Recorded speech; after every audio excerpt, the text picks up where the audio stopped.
Happy Tuesday evening, everybody. Hope everybody's having a great week, and hopefully we're about to make your Tuesday night shine a little better.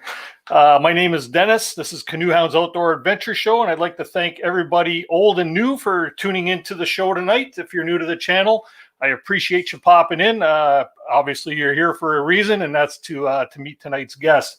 We'll get to that in a few minutes. Canoe Hounds Outdoor Adventure Show is a show that's going to bring you a lot closer to the great outdoors.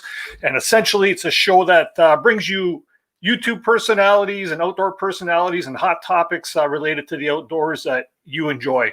So that's what we're all about here. Let's see here. We're here every Tuesday evening at 7 p.m. Eastern Standard Time. And we're currently working on our Christmas schedule that's going to take us through the Christmas holidays. Right now, it looks like we might even end up with shows in between Christmas and New Year's when we typically take a break, but that'll come down the pipe. If you want to know a little bit more information about that, you can check us out on Facebook at Canoe Hounds Outdoor Adventure Show. And we keep all the information up there on the data as to what's coming up and what's going on with the show and with my YouTube channel, Canoe Hound Adventures, which is the channel you're on now. If you're new to the channel and you like what you see tonight, it would be greatly appreciated if you hit that subscribe button below, because like I say, we have great quality content, great personalities and topics that we try to bring to you each week. And it's a fun show. It's a great night, great way to relax. And of course, we encourage you that if you have them, crack them and enjoy a cold beverage or a hot beverage with us. That's the way we flow around here. Let's see here. I'd just like to start with a few updates before we get into tonight's guest, because I want to let that chat over there populate.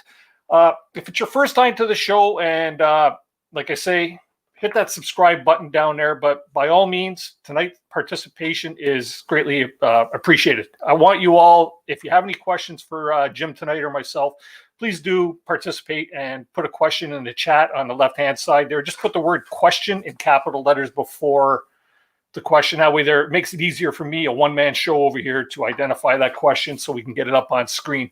And if you want, you can even wait until later on in the show after the 8 o'clock hour when we do a swag giveaway. Yes, a swag giveaway. We give away some goodies around 8 o'clock tonight with a skill testing question. So hopefully you can stick around for that and maybe win yourself a nice little prize.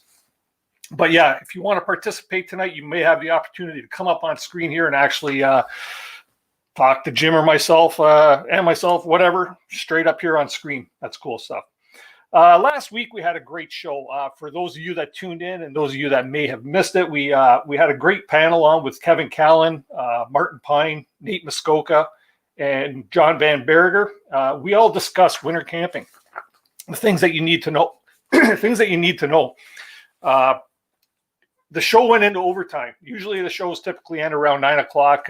We were like a half hour, 45 minutes late, just because there were so many topics that we had to discuss, and we didn't even cover it all. I know there was a lot of hammock campers out there that had a lot of hammock camping questions. Never fret. I'm working on something here for maybe a hammock special here between now and Christmas sometime. I'm just got the feelers out, and I'm trying to get in connection with somebody that I know from the Minnesota area that's really well in tune with hammock camping. You might know who he is. I'm not going to mention his name, but woo, buddy, is he a good one when it comes to hammock camping. Just want to send out, last week, our winner of the swag giveaway last week was Philip Goldstein. He correctly answered the question. We had about 70 correct answers come in through the email there with the correct answer, which was Mule Lake Campgrounds. Dropped that hint a million times. And yeah, he was the winner of the swag giveaway. So that's already been sent out to you, Philip. If you're in the live stream tonight, congratulations once again. Just wanted to send out a huge thank you to all my membership supporters. They're the people that have hit that join button down here below, and they've joined as a Canoe Hound Adventures member. Without your support, it makes this it makes this live stream what it is. Helps pay for the cost of operating this live stream, swag, things like that. So if you're interested in becoming a Canoe Hound Adventures member, hit that join button down below, and you can actually get some details on what it takes to become a Canoe Hound Adventurer. Also wanted to send a huge shout out to some of the businesses that support the channel. First off, you see me always talking about these guys. It's the Backcountry Coffee Company. They're a local roaster, and they make up some really, really good coffee. freshly roasted, freshly ground. And when you fresh brew it and drink that, this is going to be hot. There's my commercial of the week. I'd also like to thank the guys from Kid Products for their ongoing support. They're the maker of the Kid Twig Stove and a whole bunch of other outdoor products, and a soon-to-be Kid Reflector Oven. Wait for that to come out. That thing is cool. I said it last week. I got to get me one of them because those things are cool. Also, Great Signs and Graphics. They're responsible for all the cool print stuff around here: shirts, hats, patches, stickers, all these neat things. And a new somebody new that we've just brought on this week is the Short Hills Beard Company. Somebody's seen that I'm looking a little raggedy, so oh geez, I even forgot to bring the product out. But I've got links to all these people down below. Check them out. Check out their websites. It's the small businesses that need support right now with all this COVID stuff going on. So if you can, support a small business. Help them out because they're the ones that help you out, right? They're in your community. Maybe not in your community, but even still, it's better than the Amazons and the Walmarts of the world, right? And you know what? This one here, I have to shout this one out. I just picked up this from somebody I follow on Instagram. Really cool little cookbook by the Voyagers. You can look up Voyagers on Instagram, and it's Michaela Ferguson who's actually produced this book. And it's a little campfire cooking book. It's got all kinds of recipes in it. Great little book. And she has actually sent me a couple of these because we're getting ready to do an Instagram giveaway. And if you follow me on Instagram, you'll see what's going to happen there. We got about all my company supporters for the channel here have all pitched something in. We're all going to be putting together a few things, and we're going to be doing an Instagram giveaway. That'll be happening probably within the next week and a half. So keep your eyes open for that. I'll also announce it on my channel, on my Facebook page, just to get a lot of awareness. But Michaela, thanks for the book. Awesome book, great quality. And if you don't win one, I think you should go on her Instagram page and you should actually buy one. They're not very expensive and they're a great quality book. Two more things. I mentioned this last week. We've just received our Canoe Hound Adventures and Canoe Hounds Outdoor Adventure Show patches. These are high quality embroidered patches. And we're selling them just to bring a little bit of support to the channel. They're $6 for one, $2 for 10. And if you buy two, we'll also throw in an extra decal pack. These decals are good to go on your water bottles, food barrels, lunch pail, car, whatever you want to put them on. And for the $10, I'll even throw in the shipping and the tax. Great value, great stocking stuffer for anybody that might be a Canoe Hound Adventures fan, or if you want to just support the channel. And these things, actually, look, I got one on my head. I wear my stuff on my sleeve. There we go. And they go on really tight, and they're a cool little product. And last but not least, I mentioned it already. If you do want to put a question in for tonight's guest, word question in capital letters. Let's have a fun night. Let's get into meeting our guest tonight. Tonight's guest is one of Canada's true adventurers, and he's the co-winner of Season 4 of the History Channel reality show Alone. Wow, who could this be? Whether he's solo trekking in the dead of winter across Baffin Island or setting out on an epic solo, seldom-traveled canoe trip in the Yukon or exploring the Arctic watershed, or on one of those crazy, why the hell would you do an adventure like that trip with his brother or his wife? The excitement's soon to follow, right? He's a photographer, videographer, and has a successful YouTube channel, and he's one heck of a bushcrafter. Please welcome to the show, adventurer Jim Baird. Hey, brother, how you doing? Hey, how's it going, Dennis? Good. I'm out of breath, man. Holy crap. So, what's Jim up to these days? Finally made it on your show. Actually, I've been watching from a distance. I'm glad I could be in a place that finally has good enough internet to make it work out, because my place doesn't always seem to have a good enough signal. So, yeah, thanks for having me on.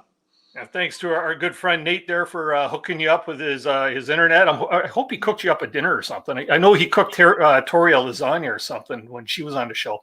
Yeah, we had burgers. There you go. Hey, that works. They're good. I have to ask Tori what was better, the burgers or the lasagna. But we won't get into that. Burgers were pretty special. Awesome, man. So, Jim, tell us a little bit about yourself. Things that people don't usually know about Jim Baird. Well, first, of course, comes to mind is a bunch of inappropriate things that I probably shouldn't say. And so if it takes a minute to just get past those, Yeah, I don't know. A lot of things about Jim Baird that don't know. I don't know. I feel like I pretty much am, fairly open about everything, I guess. So I don't really know what to say about what you might not know about Jim, you know? Okay. Yeah, I Well, got. let's try this. When did this all start? When did your love for the outdoors start? You're what, in your maybe your 30s or early 40s or something? I don't know. I'm just guessing, and I'm horrible at it. Yeah. So I would say, I guess when I was kind of younger, I used to really like going up to a family cottage or camp, which was, water access and a lot of bush behind us, like hundreds of acres of crown land bush behind us. And so that sort of adventure of getting up there often and getting into some kind of like pretty wild country was exciting to me. And I remember being little, and ever since I was a little kid, I always remember thinking I want to be beyond where there's any civilization further north. Like I want to be the further north than anything. And as I got older, I realized that the Bancroft area in southern Ontario wasn't as wild as I thought it was when I was a little kid. And I started basically exploring. That's a large crown land area. That area with just map and compass and getting into backcountry lakes and camping and fishing and stuff like that. And I think it was when I got into when I was about 20, I started doing more stuff in other areas. So I started getting into Algonquin Park, Temagami, and I think when I was about 22 or 23, my brother and I did a self-guided trip on the Nahanni River, and which cost us about $3,000 each at the time. It's probably much more than that. But when you're 22, 23, fortunately, I never went to school, so I worked and didn't have all these student loans and have to pay for school. So I was able to basically just take 3 weeks and go and paddle the Nahanni. And that kind of changed everything because that is such a mind-blowingly beautiful world. It kind of increased my passion to kind of explore and see new places, and gave me kind of instilled this like passion and love for the Canadian North.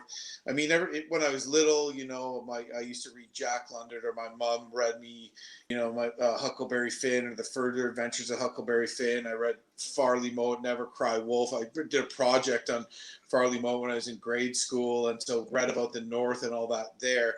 And after going, I sort of just got hooked on it, and it just became a place where I had to go every year. And I just couldn't accept that this was, everybody's like, oh, that's the trip of a lifetime, Jim, the Nahanni. I'm like, this is just scratching the surface for me, guys. Like, this is, Yeah. And I just couldn't accept that, maybe if I worked really hard when I was retired, I could do some of these trips, because I wanted to do trips that would take a lot of physical exertion and exercise, and really challenging on the navigation side and everything like that. And, slowly it just kind of became a sort of all I thought I think about. And I really found a way to make it my livelihood through learning how to create content and stuff like that as well, through filmmaking and photography and writing. And that's kind of, I guess, what sort of the beginning steps that were the catalyst to me just being, what I am now. That's cool. So how old were you when you and Ted did this Nahanni trip? So I was, I think, 22 Yeah. or 23. And so Ted would have been, 19 or 20 or something like that. So that's like a pretty big thing for people that age, to just go and do a self-guided trip on the Nahanni, I think. And I didn't have much experience, whitewater paddling. Like me and my brother, when we were kids, one time we built a tree fort and slept in it for 3 weeks while pretty much eating fish for breakfast, lunch, and dinner. We go into backcountry lakes, and my parents knew we knew what we were doing, and we kind of got to be free. Where nowadays a lot of kids that age don't know how to use a knife, don't know how to use an outboard. I mean, there was no boaters licenses in Ontario back then, and Right. might be freaked out about them going camping in a backcountry lake, but we were allowed to do those things, which just instilled that confidence in me that I could do more. If there's something I didn't know or I didn't learn, well, I knew I could learn it because I'm good at that kind of stuff, right? And so that was sort of my attitude behind it. So this has been instilled into you and your brother, like since you guys were kids. Obviously, it's not just one day Jim Baird woke up and said, "Hey, I want to be an adventurer." This is something that's been part of your life all along, right? Yeah, my dad and my uncle he was in the army, and he taught us how to shoot guns and bushwhack with compass, use a map and compass. My dad was a paddler and a canoeist, but also was just the kind of guy who just didn't really care if he was like bleeding and soaking wet and cold. You know what I mean? So, he never kind of like you.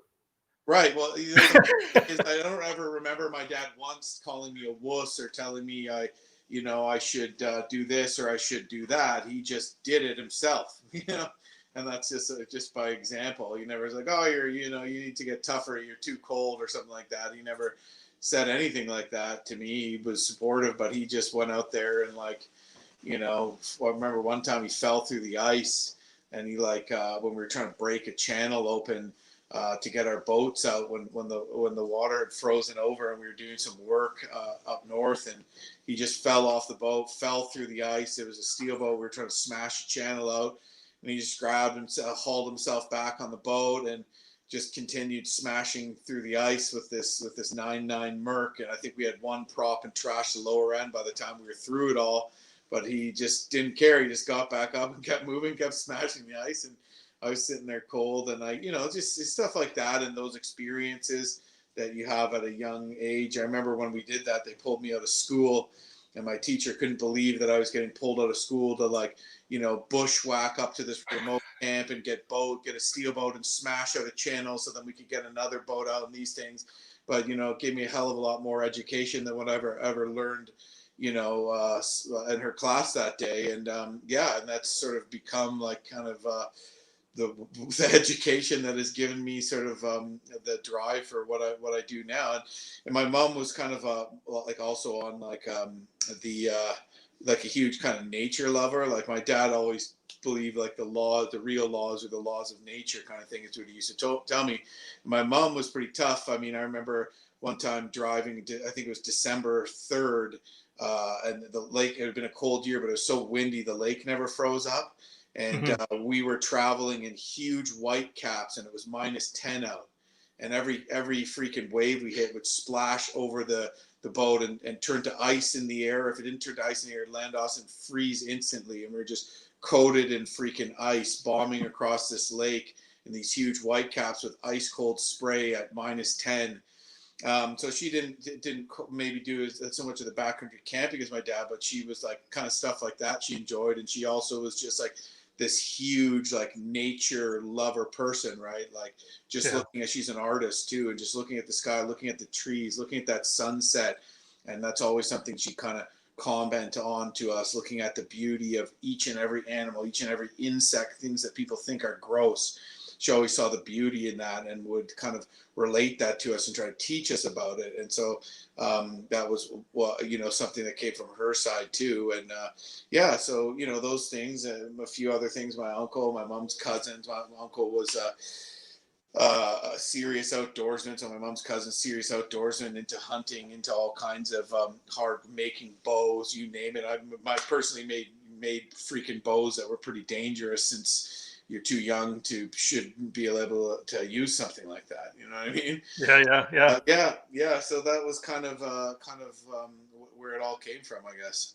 Cool. So now you touched on something there, saying how your dad is kind of fearless with his gear, smashing it through stuff, or the boats and stuff like that. So now I can see where you get it from, because you're hard on your gear. Yeah.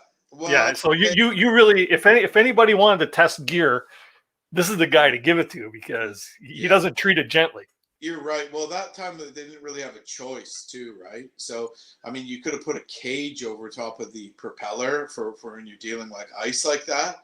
Yeah. But it was either do that or, you're SOL, right. you're going to have to leave. There's a guy, anyways, it's a long story, but we kind of had to smash through to get our other boat out, to get our fiberglass boat out so we could then pull it out of the water. It would have gotten frozen in. We didn't have to wait a way to get out of the water at camp. And then we didn't have any other way to get this steel boat smashed through the ice to the marina where we could, smash a channel and then pull it out. Me, I'm just, hard on my gear for no particular reason, like Mhm. they actually Yeah. had a reason that time. But I suppose, I've been told that before, that I'm could be a little bit hard on stuff, but Yeah. I've never had anything really break on me, and nothing, at least, that I couldn't fix while I'm out there. So, Yeah. That's cool. So who do you obviously you look up to your father and your uncles for inspiration, your mom, but who out there maybe like in the YouTube world or beyond the YouTube world do you look at as inspiration, like people that you look, learn and watch, type of thing? yeah, like that YouTube world. Well, like I started doing this kind of before the YouTube world. I got into this whole thing when I started. I wanted to write articles. Stuff's changed so much since I started doing this, as building it into what's now a full-time job. But like I think who it was just kind of like, I guess, native indigenous people, and just kind of, I would always think about the stuff that they did. I remember when I was a kid, I talked to my grandmother, and she taught me how, I guess she would have said Indians back then, but how they, how indigenous people are so smart, and how they could take anything from the forest and they could use that to create the medicine or to make absolutely anything they needed.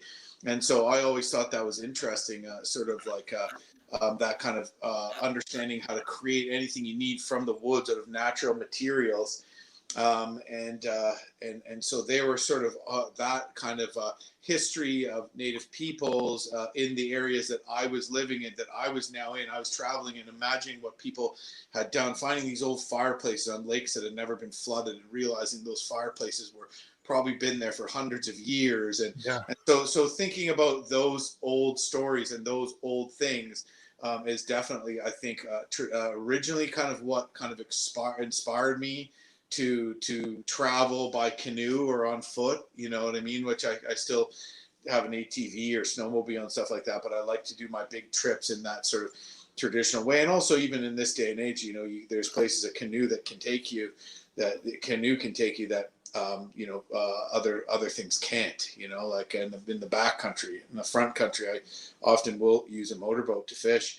So that was inspirational to me. Nowadays, I don't know, I look at, Frank Wolf does some pretty epic stuff Hmm. on the YouTube side. Sean James, and what he's kind of done with his YouTube channel is inspirational, and just kind of living off grid, doing kind of what he wants to do, and being able to monetize that in a substantial way.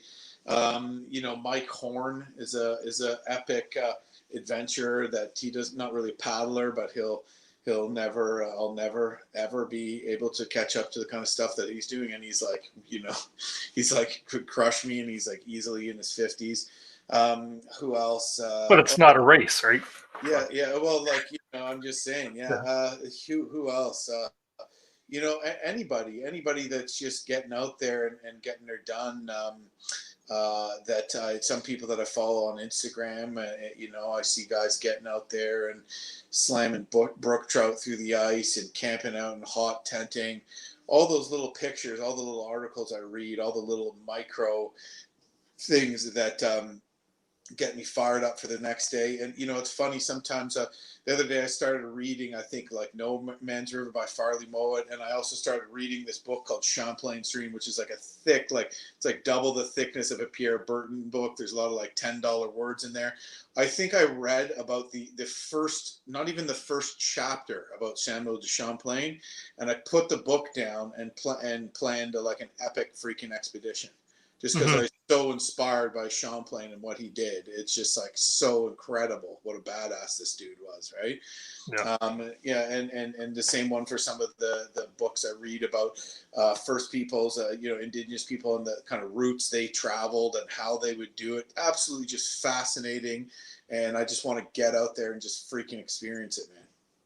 Cool, cool. So I seen somebody in the chat earlier had a question. They're asking now. You've done some epic adventures, but somebody was asking if you would consider doing a expedition up to the North Pole. You know what? Yeah, I'm not. No, it's not a bad idea. Nothing against doing that, but no, I don't think it would be like going to the South Pole, going to Everest, climbing Mount Everest, going to the North Pole. It's not something that would really be in my radar in my time, because I feel like stuff like that is like you're just doing it for the point of doing it. Like obviously it's still cool. I don't want to take anything away from people who that's their passion whatsoever, because I think that's Mhm. badass and I have a lot of respect for it. But yeah, it's sort of like, to me it's more of like not that I'm not sort of like a pseudo, like a new age or pseudo whatever explorer too. Some people probably consider me that, but yeah, it's not. I mean, there's no good fishing at the North Pole.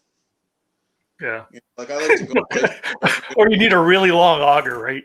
yeah, like or like, what are you gonna ice fish? That shit. Maybe that's what I should do. The first fish caught at the North Pole. But yeah, like I like to kind of, travel in the path of other people, or maybe it's travel some areas where I don't know if anyone's gone there, who that might have been, but I like to sort of have I don't know, a more kind of traditional kind of experience out there. And I kind of feel like going to the North Pole stuff, as wicked as it is and as cool as some of the people, Mike Horn, who's the other guy? Geez, I don't know. There are all kinds of people. I just read, like, not too long ago, read another guy's book who did a trip up to the North Pole and stuff like that. So really inspiring stuff. But yeah, for me, it's I guess for whatever reason, I can't explain why, or can't really explain what I do and how it differs really, Mhm. because maybe it doesn't. That for whatever reason, there's just other trips that are that I put before that. You know. Yeah, yeah. Somebody else just touched where there it is. There, yeah, not really good fishing in the North Pole. Love it. So, we'll get into a couple trivial questions. What's the coolest thing you ever discovered on one of your trips? um, I'd say one of the coolest things I ever discovered on my trip was and what was likely a 1850 stone cairn left by explorers searching for Franklin, and that was in the Western Arctic. It was actually a cairn and a cache. It was probably over 8 feet high. And I actually, me and my brother found it. We didn't exactly know what it was at the time. And I actually read, it's called Northern Copperini by Richard Condon. And I think his name's Richard Condon, Dick Condon. Anyway, hell of a book, not the best name, poor guy. Yeah. But anyway, so yeah, and what it talked about, it basically retraced the journals of Collinson and McClure, who were these 1850s explorers. Actually, McClure was actually the first person to travel the Northwest Passage. He did that before Amundsen, because his boat got trapped in the ice in Mercy Bay on the north side of Banks Island, and as they slowly starved to death, after spending at least 2 winters, they actually just abandoned their ship, started walking, just walking on the sea ice, traveling east until they bumped into another naval expedition that was looking for Franklin from the other way, jumped in their boat, and went back to England that way. So he has actually traveled the Northwest Passage before Amundsen, although Amundsen did it in the same boat. Hmm. Anyway, so I followed sort of their journals, and no mention of building a stone cairn on the western shore of Victoria Island. I think it was around Cape Ptarmigan where we found it. The only thing I found was, I think it was McClure actually made first contact with a group of Copper Inuit there, and he pulled out a pen and paper, and a young girl drew what was by far the best resource, the best known example of what the Arctic coast is. So she drew a map of the Arctic coast, and she also drew a map of Victoria Island. Before that, they just called it Victoria Land. They didn't know if it was an island. So that was an enormous resource. And one of the things I remember reading Adam Schultz's book is that the indigenous people haven't contributed to the map of Canada. But I remember hearing that story and being like, well, obviously that one girl right there was a huge contribution to the map of Canada. And actually, I remember, speaking of people that inspired me, I remember looking at Adam Schultz's 5,000 for 3,000 kilometer solo journey, like crazy. Like that's probably something Across the top of Canada. Yeah. Might never be able to do. So, you know, what's in that cairn? I don't know. So we found that. I reported it to the Canadian Museum of History. And they said, we've made several forays. We've followed those journeys, those journals. We've made several forays into that area, trying to find cairns and find the notes in these cairns to see if they'll lead us on a clue to try to find Franklin's ship. And you know what? They never found it. So, you know, they said, well, did you discover it? I'm like, guaranteed I haven't discovered it. Like, I'm sure several Inuit people from Uluwatu have seen it before. So they said, okay, well, we'll put you down as a person that reported it to us. It's called site OFPT10. And, you know, if you want to, you know, maybe take a bit of a reach, you could. There's some grounds to think that maybe it's a European cairn made by people who were there before the 1850s that we don't know about. For example, the Norse, or, you know, potentially the Alban, probably even the Alban who would have been there before the Norse. So there's potential that, you know, probably is definitely not a respected theory, but potentially some other people built it, and that's why Collinson and McClure didn't mention it in their journal. So anyways, yeah, I have to say that's the most intriguing and interesting thing we've ever found. But, you know, we've also found like 5,000-year-old stone points in the Arctic that are, you know, miles and miles away from the ocean, but that we learned were actually once right on the coast. Really? So Wow. camps because of that were on the coast, that were sea mammal hunting camps, but because of isostatic uplift or rebound from the glaciers leaving, those camps now are well inland.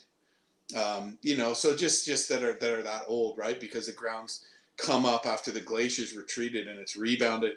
Yeah, so just kind of neat, sort of like you know, artifacts, historical sites.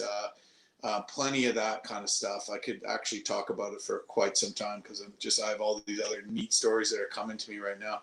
Sounds like another Jim Baird video coming out, eh? Maybe, yeah. That's interesting stuff, man. You got me mesmerized with this type of thing. Like, to find a cairn like that. Do you consider yourself a little bit of a historian at all, like based on the routes that you're taking and following the footsteps of others? Honestly, not really. I really find history to be fascinating. So I like history, but I definitely, you know, when I start talking to somebody that actually knows a lot about history, I realize how little I actually know. So yeah, I'm definitely interested in it, and these things definitely inspire me and interest me, and I like to read about them. But as far as being a historian, not even close, I would say. Right. Okay, Jim, we're already 35 minutes into the show. This is flying, man. I got a feeling we might end up with another overtime show tonight. There are a ton of great questions coming in the chat over there. And I'd like to start popping a few of them up there. I'm going to ask people that have been putting questions in, and maybe you put it in way before. Let's do a little speed round of some questions. I'll pop them up on screen, Jim, and you could answer the question. Can you see it when I pop something up on the screen there? Do it now and I'll see. Like this. Let's see here. Oh, sure. I can't find one now. There we go. Here we go. Can you see that? Tips or suggestions, or just discuss canoeing in backcountry while being a 6'5" man. Thank you. Okay. Yeah, you can carry a lot of shit, you know. And you do that. And I'm telling you what, you know, the canoe, because your arms are longer, you can hold it. You can carry it longer than most people can. You know, one of the reasons I like to paddle stern, man, I don't, you know, when I'm sitting in the bow, leg room is a freaking issue for me, right? So soloing, paddling stern, it's too bad because I really enjoy paddling bow in whitewater, but I get pretty cramped up there, right? So that's one thing, and that's probably one of the reasons why they took stockier, on average, probably shorter guys that are stockier for voyageurs. They took up less freaking room in the canoe, right? So, you know, also, I really wanted to grab a Bob Special as my solo, a Novacraft Bob Special, which is an old Chestnut Canoe Company design, which is an awesome you get an ultralight for going backcountry, chasing brook trout and tomogamy, super light, great flat water canoe, fast canoe. And I tried it out, and I was just too big for the thing. I didn't even have that much freeboard. It felt kind of tippy, where normal sized people can go tandem paddling all day in it. So yeah, it kind of forces me to take, probably have to pack more food than your average person. But on the whole, I'd say, it's probably an asset to just be, bigger, as long as you're, not necessarily, but just extra leverage, lifting stuff, it works.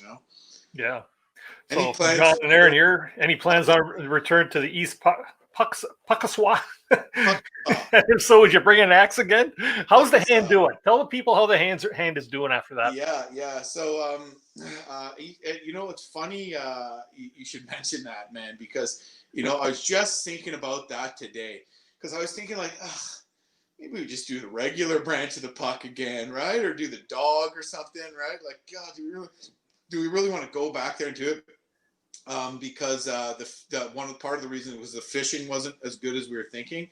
But yeah, we probably will go and do it. I would bring an axe again. What happened this time is that, so, we're talking about an early season trip, and it's cold. There's freezing rain. It's a spring runoff trip on Lake Superior, man. Bringing an axe, I'm sure you could get away with not doing it. But, they say, what's the best thing you could ever bring over a gun is an axe. Why would I leave the best survival tool behind that there is? You know what I mean? Especially when water's cold and when hypothermia can be an issue, paddling, 90 kilometers on the most remote stretch of the Great Lakes on Lake Superior, from the river's mouth back to the closest road, and all these kind of things that, getting a nice fire going and be able to process bigger logs and split them with an axe is nice. What happened there with my hand, by the way, it was getting better. And then I started splitting wood and actually started typing some stories. I'm doing bi-monthly blogs for Field and Stream, and the typing kills. And I don't know if you can see it, but it's right there. And there's this weird blob thing back here. I don't really exactly know what that is, but it still hurts. And just the shock from when I was splitting some wood. Luckily, my wife is good at helping me process firewood, because that's how we heat our house. But yeah, it's scary how slow it's healing, actually. I'm a little worried about it.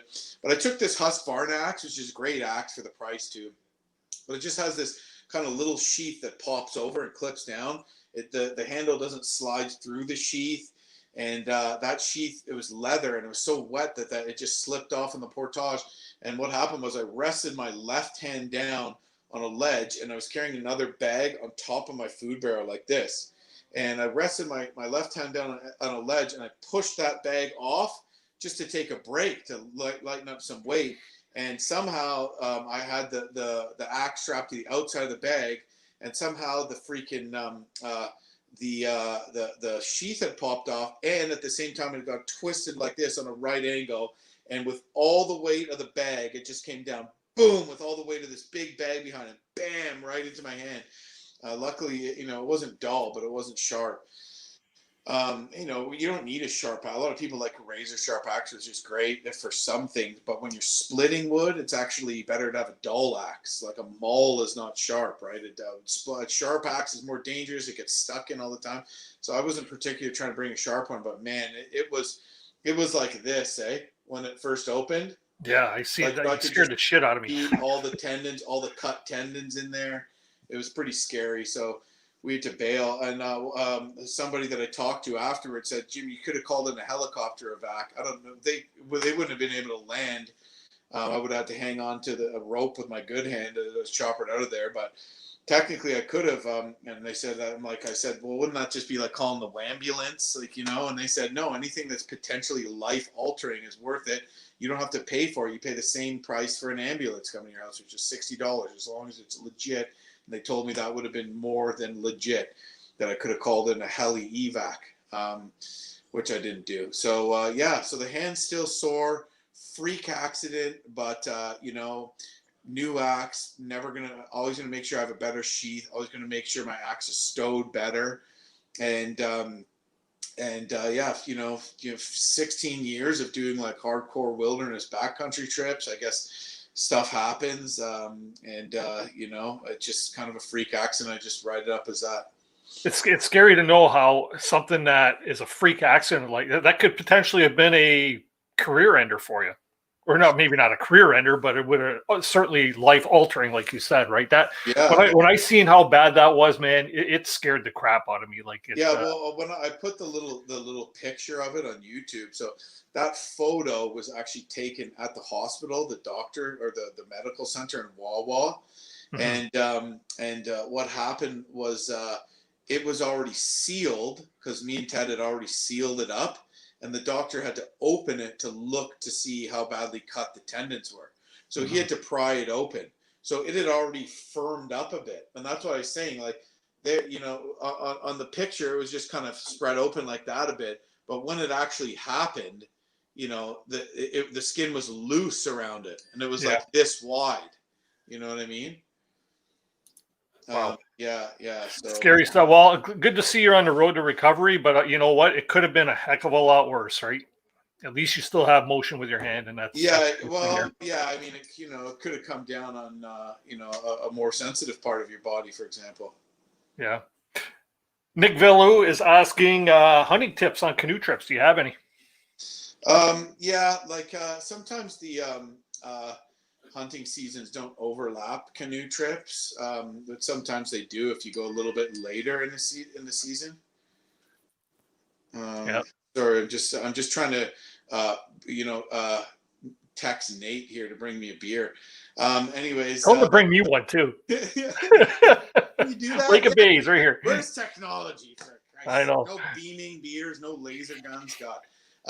Anyways, what was the question again? Sorry, I forgot. About hunting Yeah, tips. yeah. So, I like to. That's why I like to take a 12 gauge, because if you take a 12 gauge, you're going to be able to take something that has bear protection.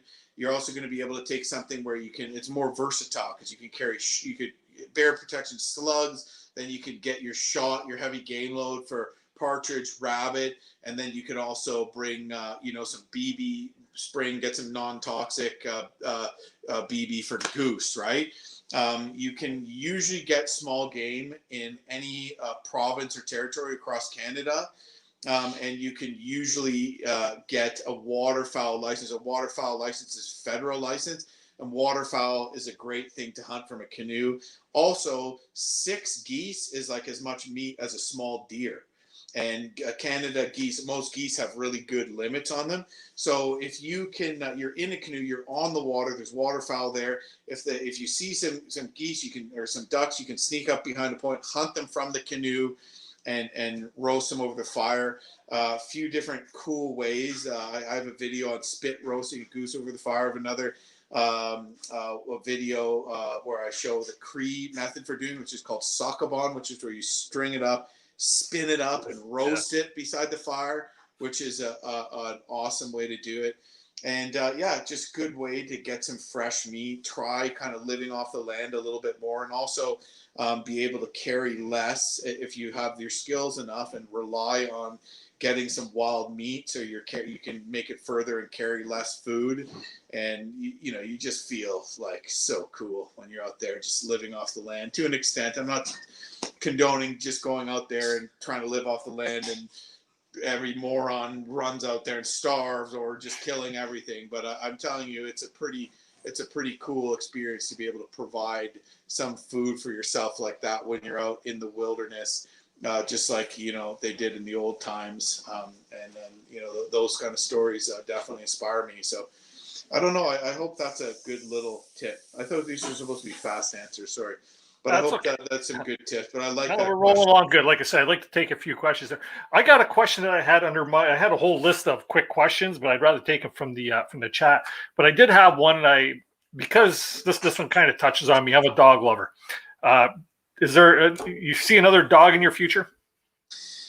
Absolutely. Actually, we're looking for different dogs. We were supposed to get one I also, we were supposed to get one from up north. It fell through.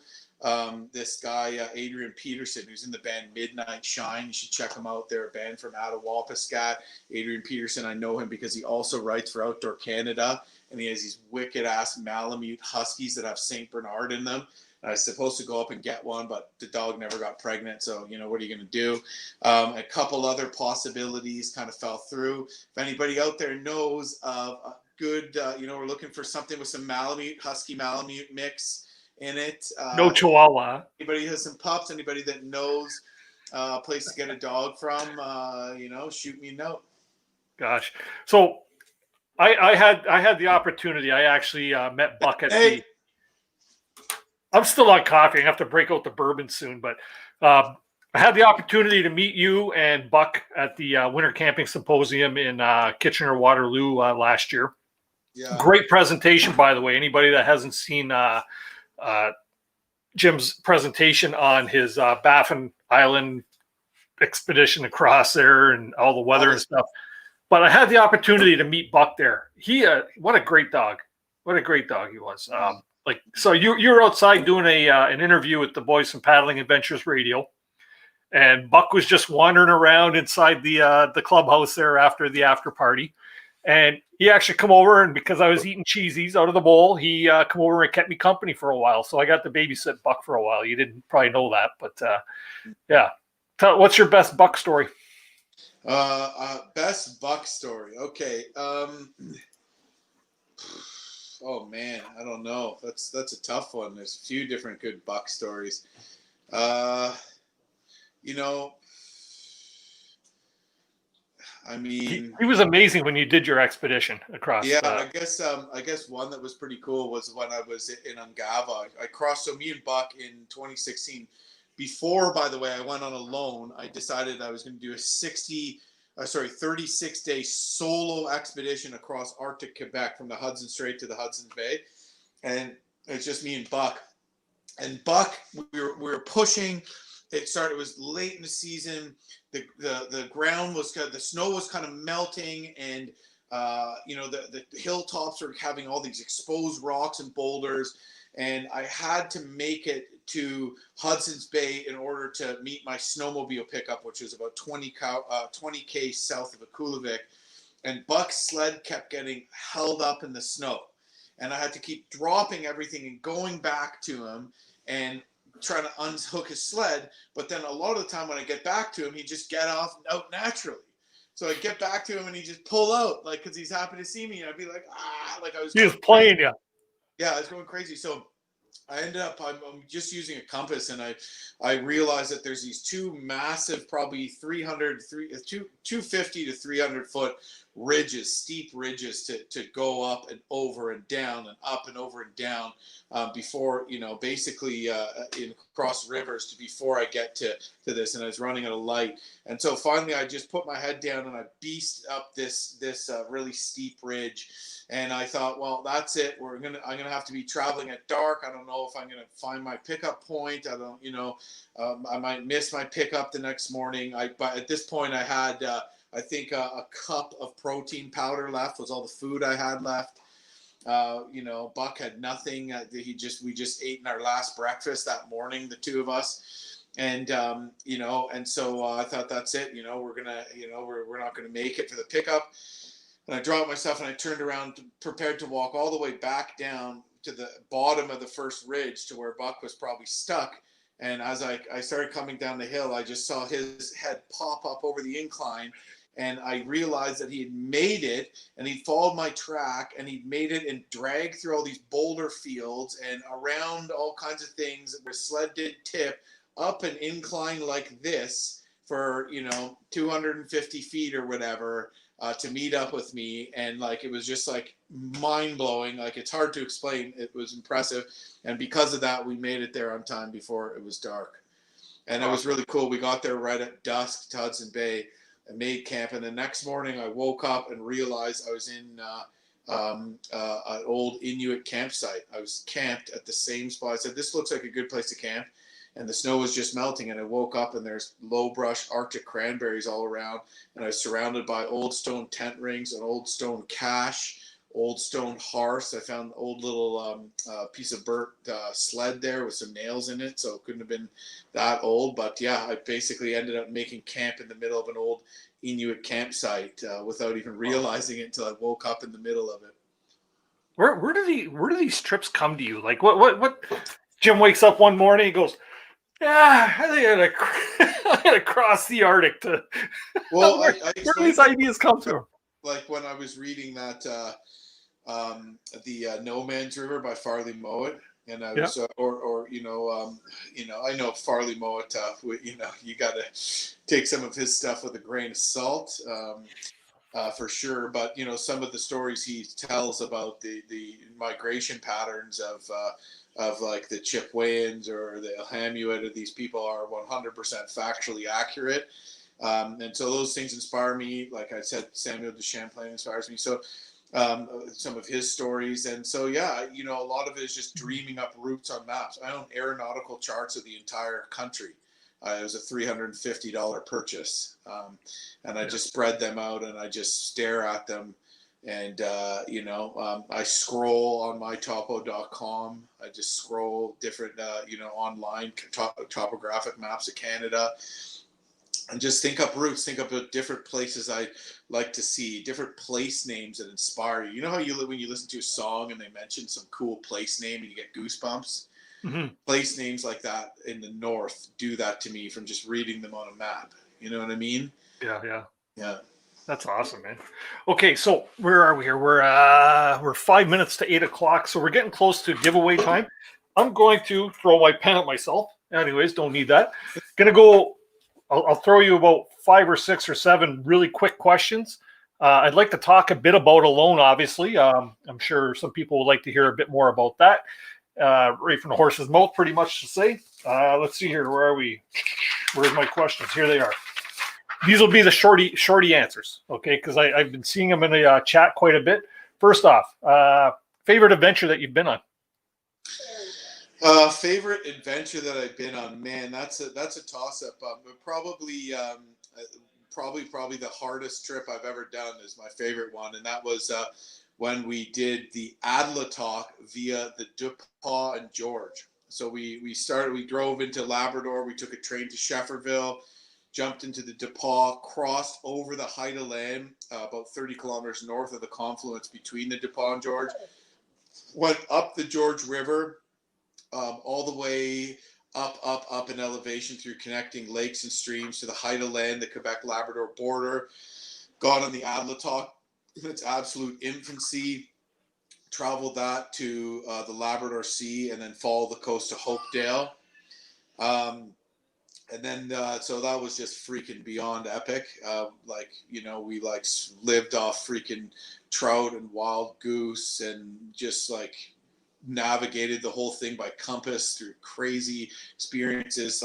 Came face to face with a caribou, got charged by a bear, starved, when the temperature went down to -5 and all the fish stopped biting, starved, and then caught a 15.5-pound Atlantic salmon. My brother caught a 6.5-pound brook trout, and we got 2 geese that on our last day before going on the ocean. So it was like feast and famine, and cooked no stove, cooked everything over fire, just like epic. And then the other one I would say is probably the Kujua, which was about a month-long trip on a river that's further north in the entire state of Alaska. We saw over 100 muskox, Arctic char every cast, and then got into some crazy weather when we were on the Arctic Ocean. Paddled about 100 miles on the Arctic Ocean, but had to deal with some serious swells, probably the closest I've ever come to dying by unnatural causes. And so funny that, but yeah, those 2 trips, man, I'd say are the best. And Baffin Island, crossing on Gava, where crossing on Gava is probably the craziest one I've ever done. But I'd say my 2 favorite were probably tough to judge, but I'd say probably those 2. Yeah, I like this one here. This comment: pissing on the Arctic Circle was the best. Yeah. Okay, so if only one, what piece of gear would you carry? Clothes on your back and what? Well, I'd probably carry like a ferro rod. I mean, if I was in the Arctic, that's not going to do you much. A Bic lighter is good. So like a ferro rod isn't going to get you light a fire going as much as easy as a Bic lighter. So I'd rather take 20 Bic lighters than one ferro rod, though, right? But if you can only take one or the other, probably a ferro rod would be your best bet because it'll work when it's light. It won't break. It'll last for a long time. You know what I mean? Yeah, yeah. People talk about an axe, and that's a really good thing. But like, it's just lighting bow drill fires out there, man. Like you can chop a bunch of firewood, but how the hell are you gonna light it? So I'd probably say a ferro rod or some sort of fire lighting material. You can always Something to find light a small fire. wood. Traveling preferences: alone, with Ted, or with Tori? Uh, Be careful with this one. I know Tori's there with you. no, Moose, no, no. He's staring at me. He thinks I'm crazy, just talking to nobody, probably. So you know what? I love traveling with both of them. I love traveling with Tori. She's freaking awesome. We get along well out there because she says it's the only time there's an even distribution of chores. And then also Ted. I like traveling with Ted because he likes to probably is less terrified to bomb like gigantic rapids and likes fishing more than Tori. So Ted's probably more into doing something crazy than Tori would be. But I'd say both the same. Yeah, you two do get along well. I was watching your polling video the other day, and I seen the one scene that you left in there when Tori, Yeah, you had to I beep gotta something out there. So I'm not going to ruin it because everybody needs to watch that video. That was awesome. have it. Tori snapped on me and gave me the finger. Yeah. I was a little hangry. But and then I remember just being mad at her when I saw that. I'm like, I'm leaving her and just to get her back for that. But anyway, I was just like yelling at her in this really annoying way, admittedly, so I can't blame her. But so not that we don't have the odd disagreement, but same with me and Ted. But it's like, what do you want to do out there? You want to just be pissed at each other, or do you want to have fun? So usually you get into a disagreement, and then you decide just to freaking move on. And to be honest with you, it's honestly the best way because there's other people that I go on canoe trips with that are friends of mine or whatever that you don't want to act immature and snap on them and yell at them and have a little hissy fit like a child. So what you do instead of doing that is you just bottle it up and you just end up hating them a little bit for the rest of your life. Mm-hmm. Cool. And one more really quick one. And this is probably pretty obvious because I've seen it in a million of your videos there. Favorite fish to catch and eat? Well, I'm a huge brook trout fan. I mean, especially when you do always the first one's the best. Just oh god, just eating it raw is probably delicious. So I'm gonna go brook trout. Nice little small brook, eat it raw. Yep. Okay, Jim, we're going to do a quick little swag giveaway. And we haven't divulged the answer yet because we haven't really spoken about Alone yet. So the answer will be in the Alone discussion that we'll have right after the swag giveaway. So everybody's going to want to pay attention to this question. Tonight, I'll be giving away, and I see I had a couple of super chats and stuff like that. So because of that, I'm actually going to sweeten the pot a bit tonight. You give to me, I'm actually going to give back. So tonight on the swag giveaway, I'm going to always start with our Canoe Hound Adventures decals. I'm just going to put myself on big screen here for a second, Jim. If you want to take a pee break or something, it's a good time to do it. No, you're good. Okay, young guy bladder. Cool. So I'll just, let's see here. Be with you in one sec. Yeah, so we got some Canoe Hound Adventures decals. These, like I say, go good on all kinds of neat things like barrels and bottles and stuff. Going to give away a couple of our new Canoe Hound Adventures, a Canoe Hound Adventures show embroidered patches. They are iron-on version. And I'm also throwing in a nice ferro rod that's got a little compass on the end. It's the Striker. This is courtesy of Kid Products, the makers of the Kid Twig Stove. You hear me speak of them all the time. And because we had a couple super chats tonight, I'm also going to throw in a Canoe Hound Adventures hat. Not this one, but I'm going to throw you a brand new one. That'll also be part of the swag giveaway tonight. So what we need to do, tonight's question is, how many days did Jim and his brother Ted survive on Alone season 4? Okay. Question hasn't come out yet. Those of you that already know of Alone and stuff like that, you may already know the answer, but don't throw your answer yet. Please do not put it in the chat over here on the left. What I want you to do is send your answers to coasprize@gmail.com by Saturday at 11 o'clock. That way there, everybody has the opportunity to get their answers in. But we will be mentioning the answer tonight at some point. You'll see the hint or you'll hear the hint.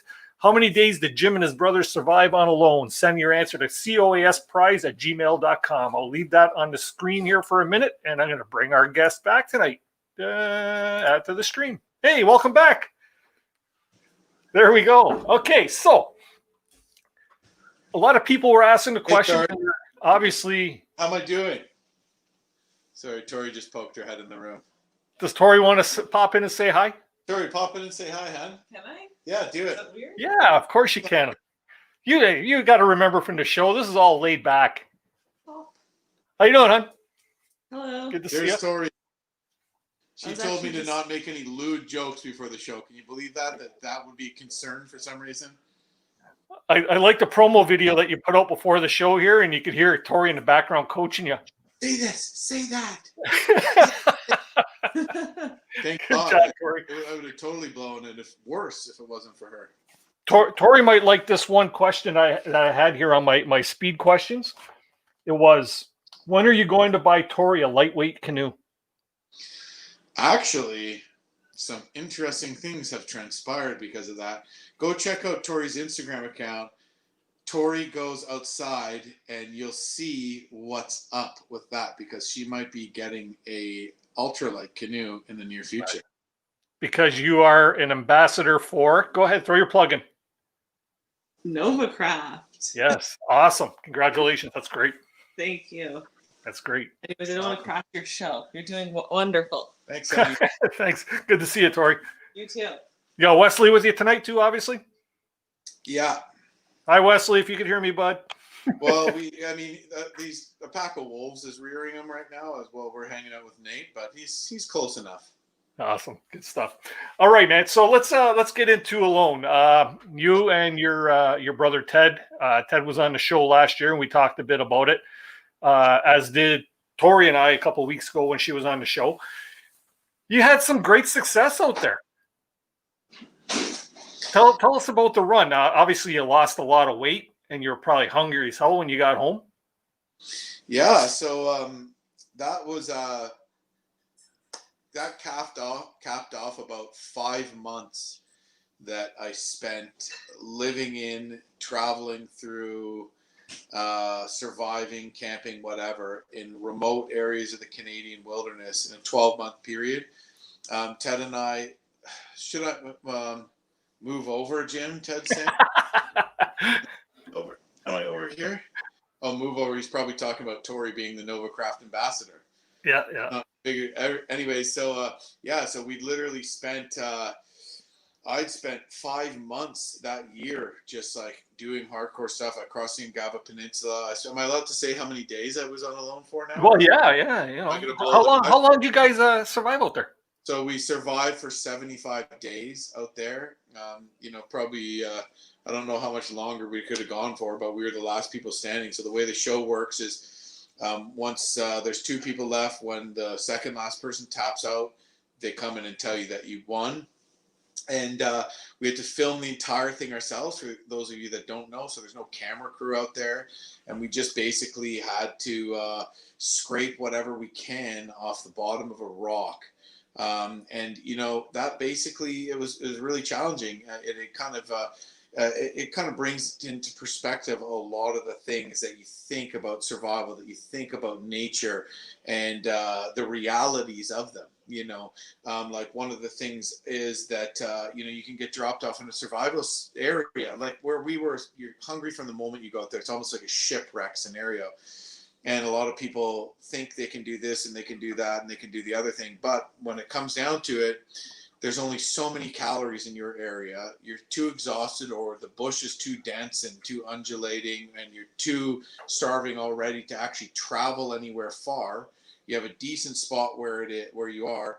Traveling might not really get you anything. So a lot of the time you end up staying put and try to get what resources you can off the area. And if that area and the surrounding area within reasonable traveling distance only has a finite amount of calories to be harvested, you can't manifest them. So, there are areas in the survival scenario where no matter how good you are, you can't manifest calories, and that's kind of something that I didn't realize. The other kind of myth is that how much you can do with your time. Before I went out there, I thought I'd be able to do A, B, C, and D. You look at the survival manuals, as good as they are, they show you all these different primitive traps and all these different shelters. And we weren't actually, we couldn't trap out there. There was very little small game anyways. But they show you all these cool things you can do.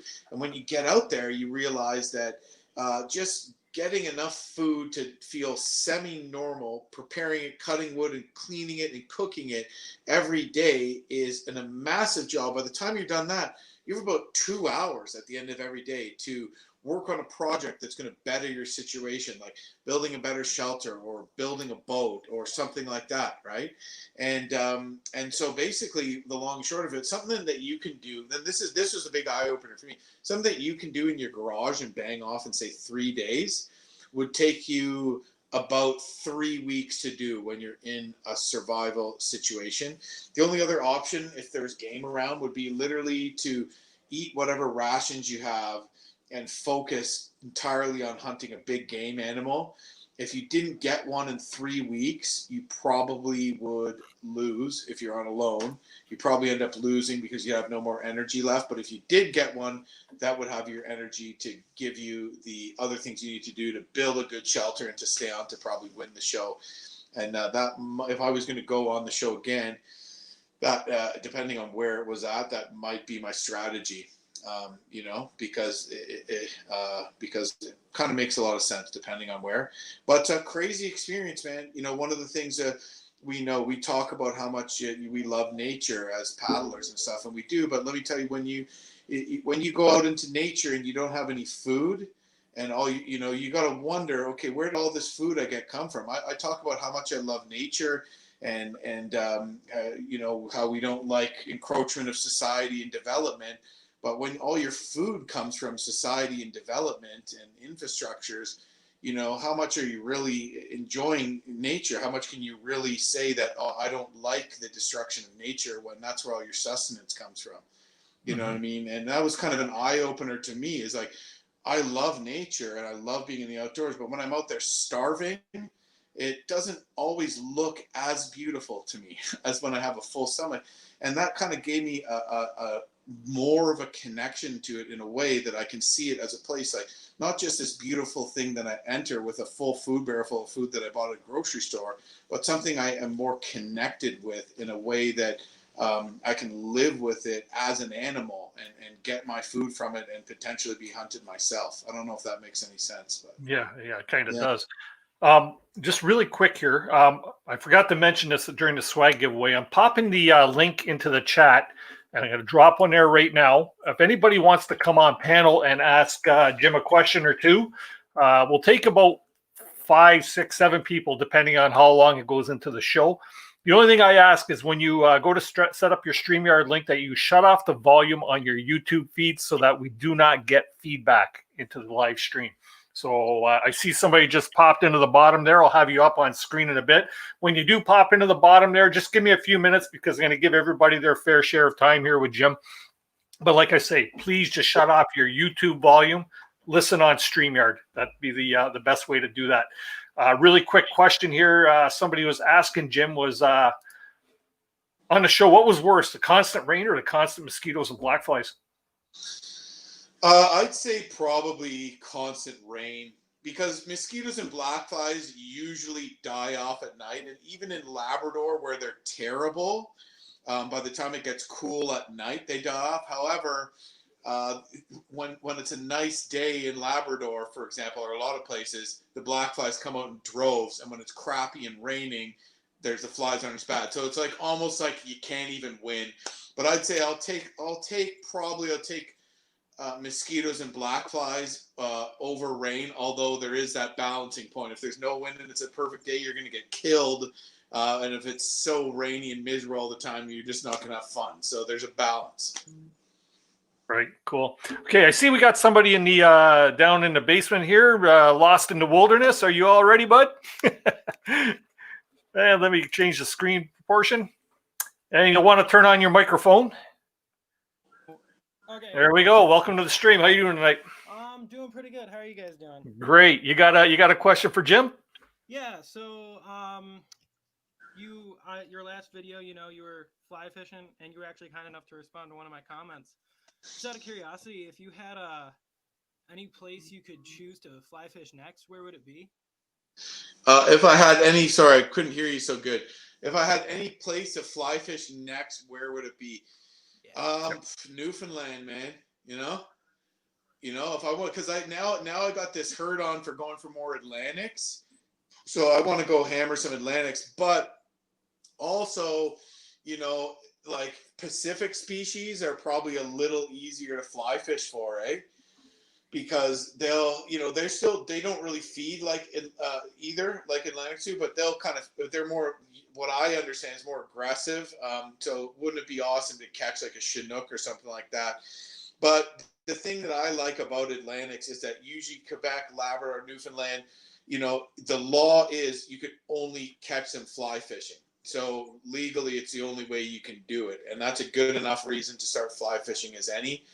And so, yeah, man, I'm thinking about hitting up Newfoundland. Never been there before. I mean, I've been to Labrador, never been to the island. Thinking about getting into some deep backcountry places and really putting a herd on some Atlantics, man. Maybe you and Justin Barber could get together. 100%. That would be a show. Huh? He's another guy that's inspiring, eh? Yeah, for sure. Hell of a guy. Lost in the Wilderness. I'm not sure of your name, but do you have any more questions? Because right now we have nobody else in the basement. I can't believe everybody's shy tonight, Jim. Yeah. Come on, say something. Encourage people to come up and ask you a question. Hey, guys, somebody just popped up. Come on, ask me a question. I'm super excited to chat with you and meet you, and I'll do my best job at answering whatever you have. How's that? Cool. So did that answer your question there, Lost in the Wilderness? Yeah, it did. Thank you so much. Good. Thanks for popping up tonight. Yeah. So, Jim, a question for you regarding Alone. Would you do it again? Would you do it again, whether solo or with Ted? Well, probably solo. Would you do it solo? Yeah, absolutely, I would. And but also as when I say that, it's also not the question that I put out lightly. I say lightly, even coming on the show. I mean, a lot of people want to do it really bad, but I guess probably because I look at it like, oh, I got to stay out there till I win is probably how I look at it off the hop. And I know that I, probably had a pretty good chance, but I also knew how tough it was going to be. And, some people are like, jump right on it. Good for them. Potentially, they don't know how hard it's going to be. I still didn't even know, Hey, Stu, how's it going? Hi, Stu. Welcome to the show. Hi guys. Really good to meet you, Jim. Loved watching your adventures. Very inspiring. Curious to know about your heritage and where your ancestors came from. You look very European, so I imagine that perhaps your ancestors were like Hudson Bay Company trappers or something like that. Can you expand? Well, with a name like James Baird, you probably think there's a little bit of Scottish heritage in there. Yeah. Not to mention being a 6'5" redhead, you wonder maybe there's some Scandinavian blood in there.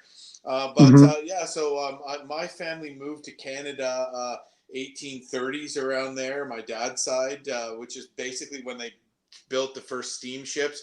On my parents' side, there was somebody that sailed here on my parents' dad's side, and then 1840s during the potato famine is where my mom's family came from. So, there was so even though my name's Scottish, I think most of my family was living in Ireland by the time we came to Canada. And then but I've been here for I think 5 or 6 generations now. So I'm not really in touch with that, but my understanding is most of my family was farmers. Some started businesses. One people owned a bending glass business that was successful. They did well. They came over poor, did quite well until the Depression, and then lost everything. and I think the rest were farmers. So as far as I know, I've heard some family rumors that some of our family went to the States, so I've heard some family rumors that we're related to Miles Keogh, who fought for the North in the American Civil War, and also to George Douglas, who was the first governor of British Columbia and chief factor of the Hudson Bay Company. But I can't really confirm any of that, So that's So I guess I don't know a whole ton, but that's about what I know there. That's great. Thanks very much. Stu. Appreciate you coming on. Yeah. Good luck for the future, Jim. Good luck with the family. Thanks a lot, man. Good to meet you online, man. Stu, there's a bit of an accent. Where are you calling in from? London, England. London. Well, thank you for tuning in tonight. I really appreciate it. You turned into a good show with the man over here. So yeah, it's been great. Thanks. Awesome. Thanks very much, Stu. Bye. Bye-bye. Awesome. Wow, that was an interesting question. I wouldn't have thought of that. I thought about it, but I didn't think to ask it. How's that? Hey man, yeah, I got a lot of Scottish guys that follow me sometime, and I find that connection there, like through like my name is Scottish, right? So I'm always like, because they're like, James Baird, you got to be Scottish, right? Like, right? Yeah. Not anymore, but sure as hell was, I guess, at one time. So that's always cool to have that connection. Yeah. So I noticed in the chat there, somebody had asked a question, and I think Ted actually answered it kind of, but I was asking about like why your shelter was the shelter that you had when you were on alone, and why you guys didn't build this big elaborate shelter. What's your take on that? Why was it such a simple shelter? We're known for like having like the worst shelter ever on the show. It also doesn't help that they actually showed a cut from earlier, like later in the show, that made it look like it was worse. So we actually, when it was flooding, we actually built like a raised platform so we can get off of the flooding in the dirt, right? So so basically it was a raised platform with just like an A-frame over the top and bow. So it was very kind of open to the wind. We could get away with that because of where we were, but we also weren't expecting the coldest winter in 30 years on northern Vancouver Island. And so we could also get away with it because what we did is we heated up rocks around the fire every night and tucked them into our sleeping bags. So even if you have a -30 sleeping bag, when that wind comes in, it'll just freaking blow that warmth right out of your sleeping bag because it's not windproof, and it takes a while for your body to reheat it. But with those rocks, it just holds it in. And the reason for that, two reasons. One of the main reasons was materials.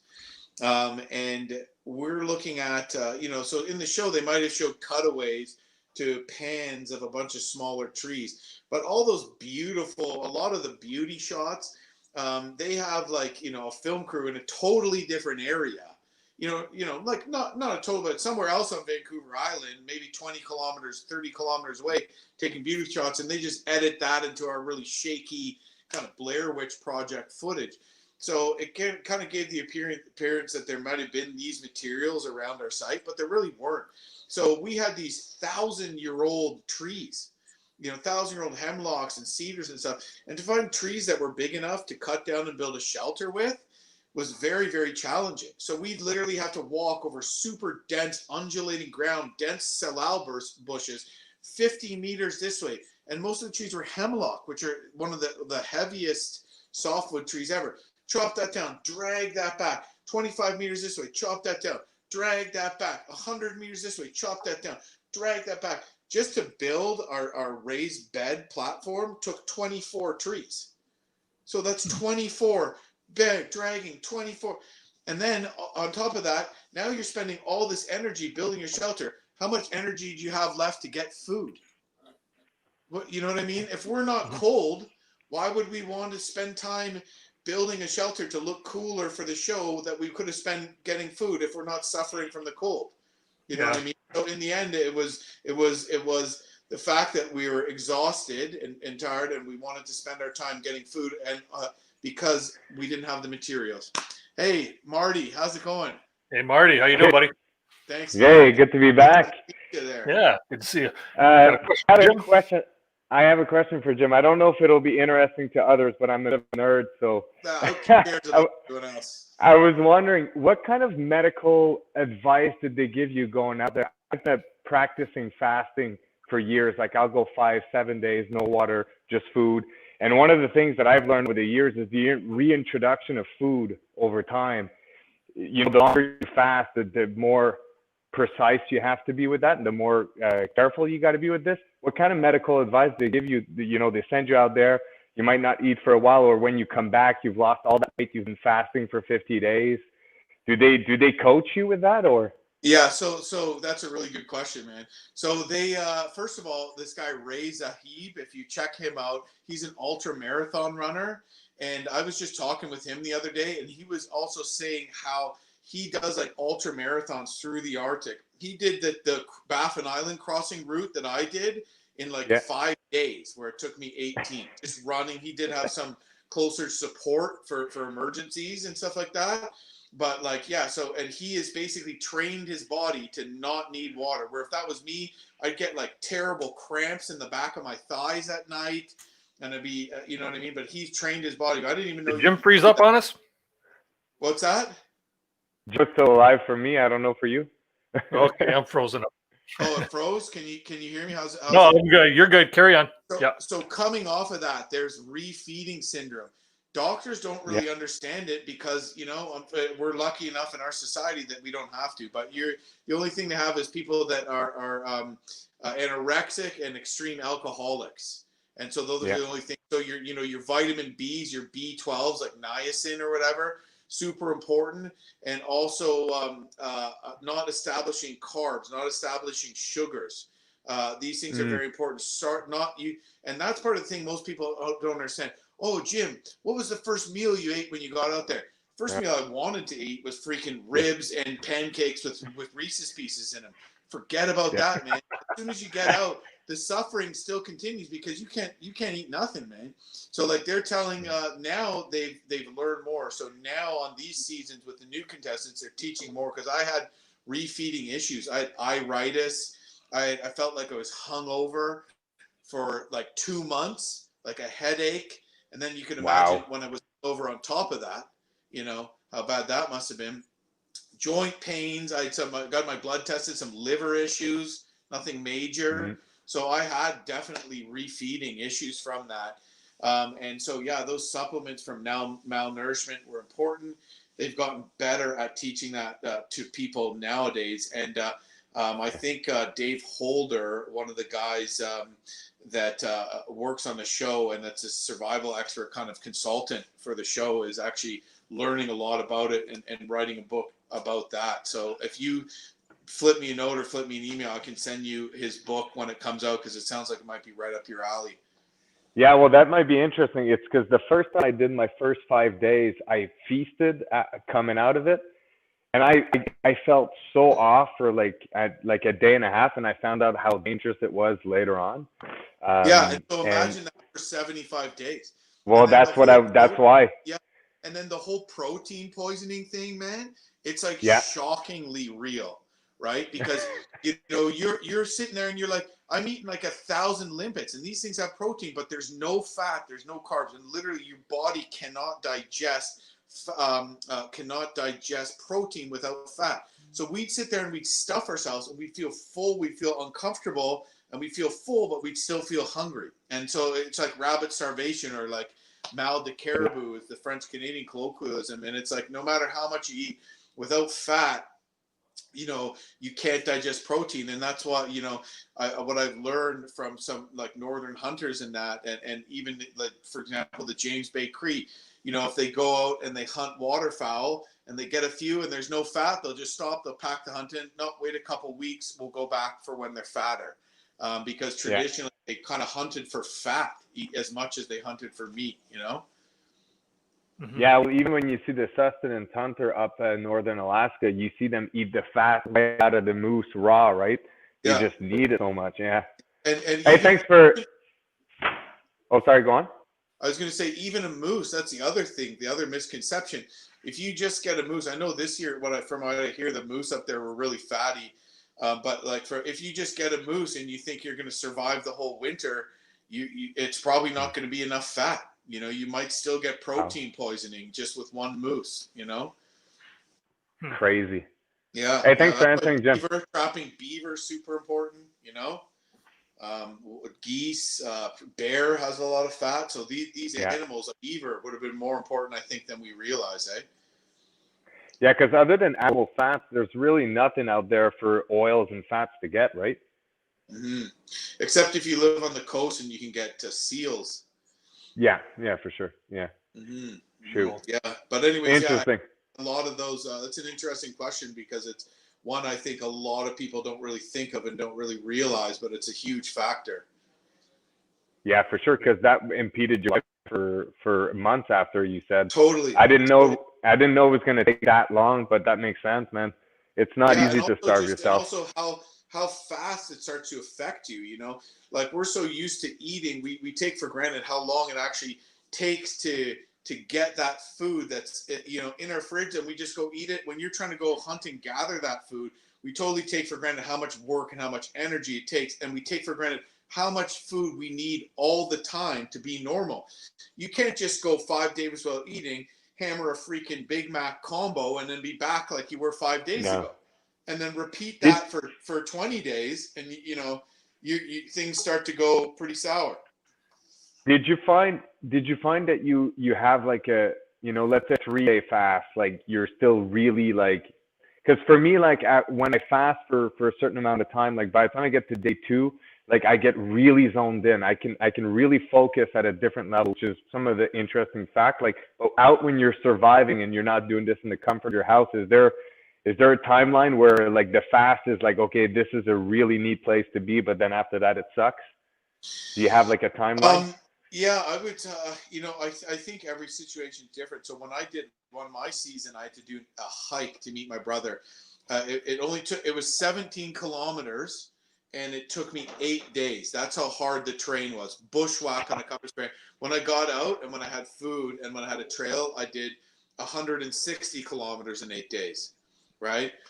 So that's how challenging that was. But the first few days of that hike, I was able to push myself. But what I was eating, always eating, is wild mushrooms. So chanterelles and oyster mushrooms. I boiled them all and freaking at night ate as much as I can. Woke up in the morning, pounded cold boiled mushrooms out of my hat. I called it the breakfast of champignon. And then I booted it through the freaking woods. And you know what? Yeah, I felt good. I think almost for those 8 days, even though it was super hard, I still had this like drive and this clarity. You know what I mean? But it was still tough. But you know, and then once I hit a certain point, it started getting really physically challenging. Hey, Ace, how's it going, man? Thanks, Marty. Appreciate your questions. Yeah. Cheers. Have a good one, man. How you doing, bro? Marty, man, good talking to you. Ace, welcome to the stream. How you doing tonight? I'm doing well. Hope you guys are doing well too. We're having a Jim, good time. I want to ask you, what keeps you going? Like, I watched you like walk across the Arctic, right? Yeah. What keeps your like mentality going, or keeps you strong? Like, you know. I think the answer to that is just like, I'm always interested in what I'm going to see, what I'm going to experience around the next corner. But I also just know that just progressing a little. Does that make sense? Like I know, like say I wake up and let's say it's a shit freaking day, but it's good enough to travel. And I'm like, man, I didn't get to sleep. I'm tired, but I know if I get up now, and I know if I'm going to get up and start moving, I'm going to get from here to here, and I'm going to see some cool stuff along the way, and there's no way I'm going to regret by the end of the day dragging my ass out of bed and getting, you know what I mean? So it's that even though I don't want to, it's an excitement to make some progress in that day that also drives me. And then also, you know, the realities, man, it's like, how much food do I have left? You know what I mean? You know, that's good. I don't want to lug so much food, so I just tell myself, okay, well, you know, I got to get up, or else I'm going to take an extra day, and that extra day is going to be hungry, you know, and that fear of, am I going to run out of food? Am I going to be able to hunt or fish food? Maybe not. And so, you know, you gotta keep on track like that, and that definitely gets me going, man. And just all those questions will be an impediment to me. Yeah. So I'm super impressed by how you just like keep going. Yeah, man. Thanks a lot. Appreciate it. My man, you're the best, man. Thanks, man. Appreciate Thanks it. for coming on, Ace. Good to see you. Yeah. Have a good one. Shell, how you doing tonight? Good. I'm good. I am Yeah. coming to you from Killarney. I'm renting a luxury. It's awesome. You're in a yurt. Yep. You're in a yurt. I'm in a yurt at Killarney. Cool. And one of the reasons I'm here is because as a young girl, I was a Girl Guide, and I was really, really lucky to spend time in like Camp Adelaide, which unfortunately just got sold for $6 million. And recently with Instagram, I've been getting a lot of support and encouragement, and just the idea of being outdoors has really expanded. So I do follow you on Instagram, and I follow Dennis CANOEHOUND Adventures, and that's how I was reminded of the show. I was just wondering with Instagram, what are some good hashtags to follow so I can learn more about being outdoors? And just what your thoughts are with social media and promoting healthy outdoor relationships. Yeah, cool. Good question. So yeah, obviously like Instagram has kind of become a big part of what I do too. And I love just kind of following other people and looking at their pictures, things they're up to. Like for right now, that would be a cool picture. You were in this yurt, but I don't know how many hashtags I follow specifically. Okay. Survival gear is a good one. I've been really liking some of the cooking stuff, like outdoor cooking, over the fire cooking stuff. It's kind of like ASMR type stuff. I just, for me, as far as that goes, it's just like I try to stay consistent. So right now I'm doing a whole bunch of big trips. The last one I finished in September, and I've kind of posted a lot of pictures, or I want to save the pictures I do have to post when my videos come out. So in between, I've just kind of been doing kind of more lifestyle stuff. Here's us building a canoe rack. Here's us chopping wood for the winter. Stuff I'm just kind of doing around my property.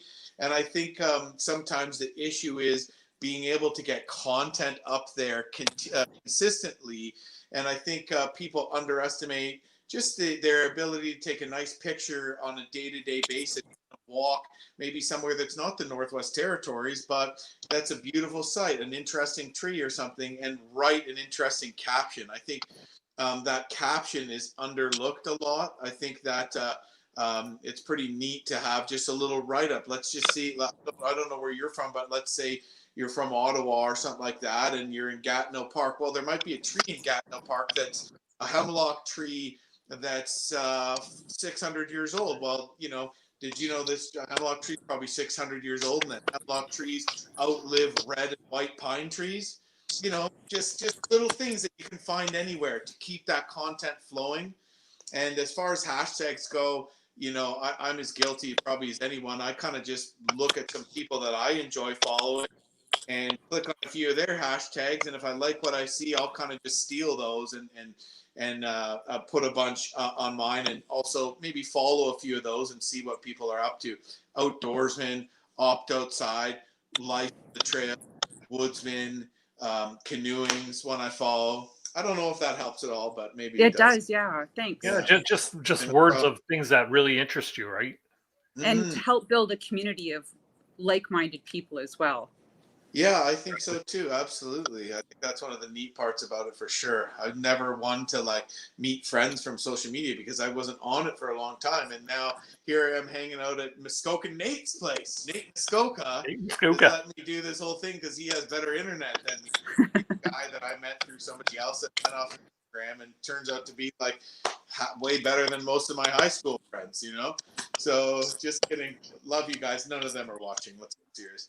But, Thanks. Yeah, so great community. No problem. Nice to meet you. Awesome. Thanks, Shell. Ari Rosen, how are you tonight, sir? I'm good, sir. How are you doing, Dennis? Oh, we're living the dream tonight. Look who we got on the show. Hey Jim, how's it going, Hey, buddy?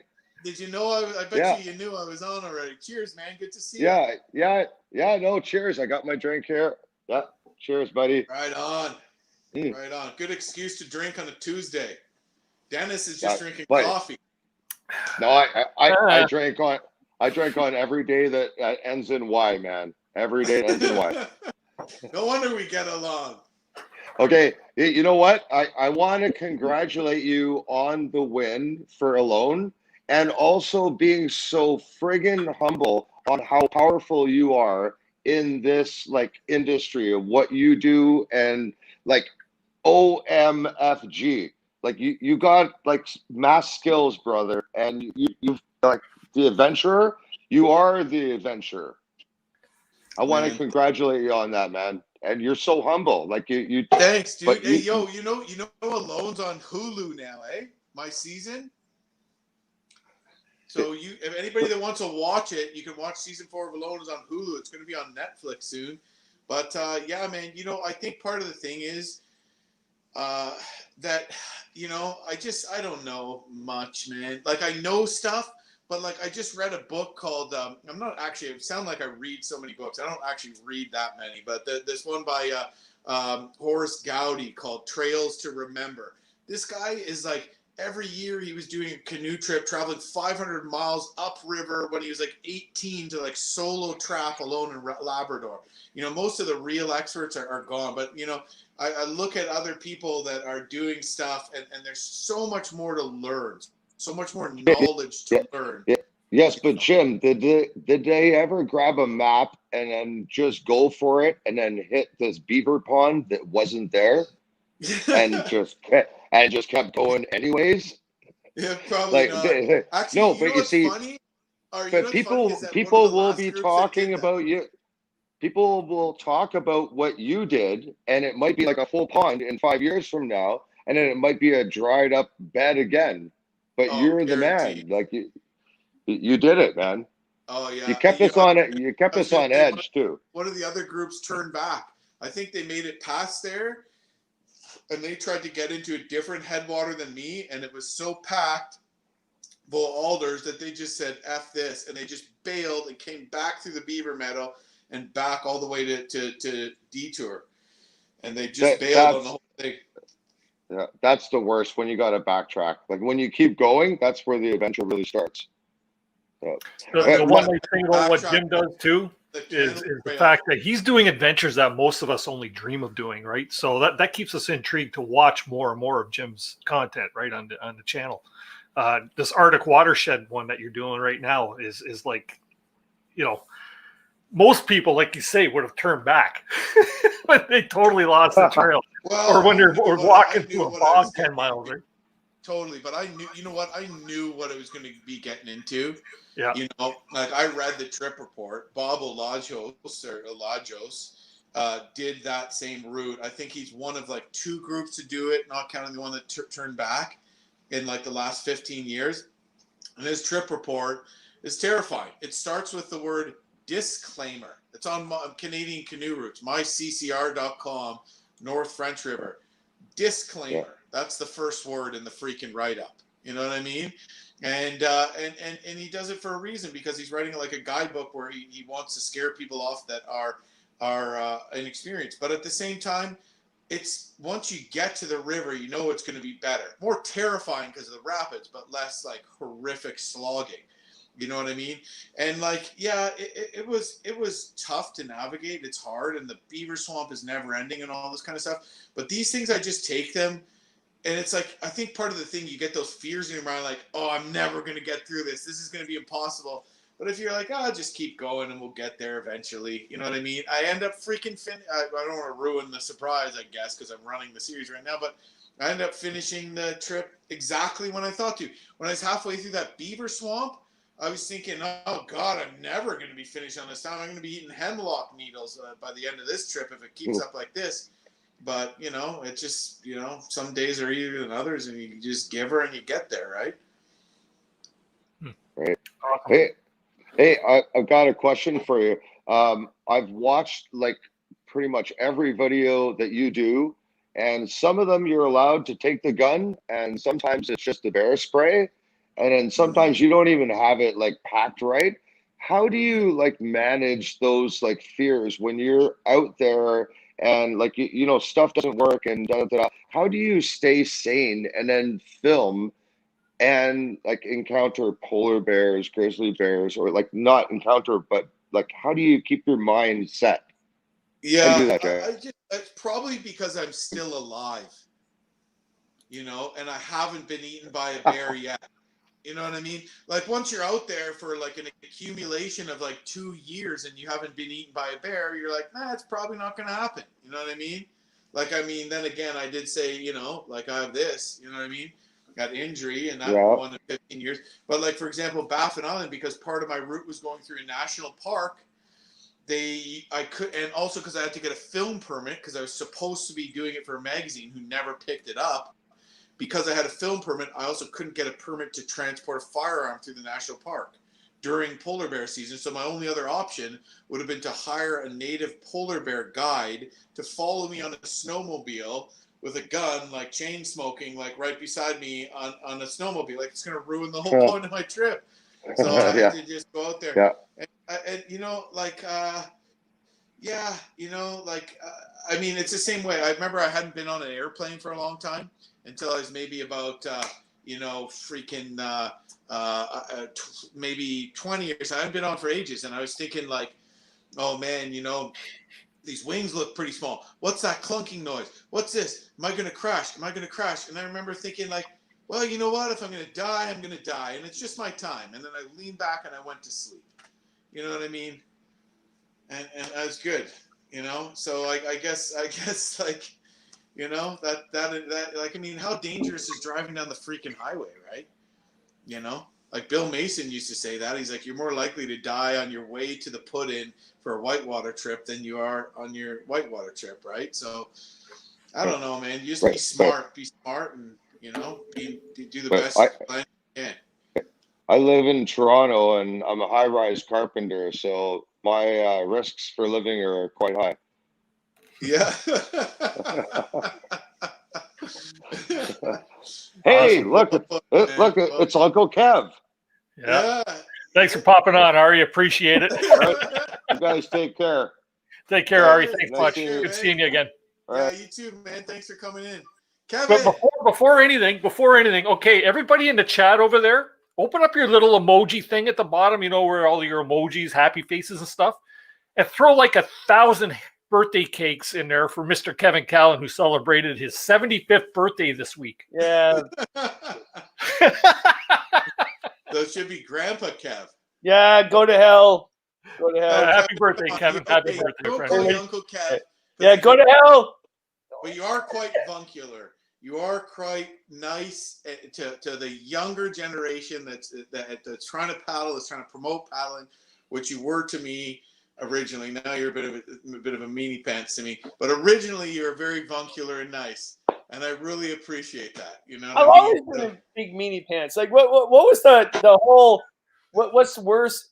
You could die thing. Remember on the airplane, coming back from one of those shows? You just came in. You just were the one who originally called me out on that. Yeah. The worst thing that happens is you die, and then you happen to sign in right when I was talking about that.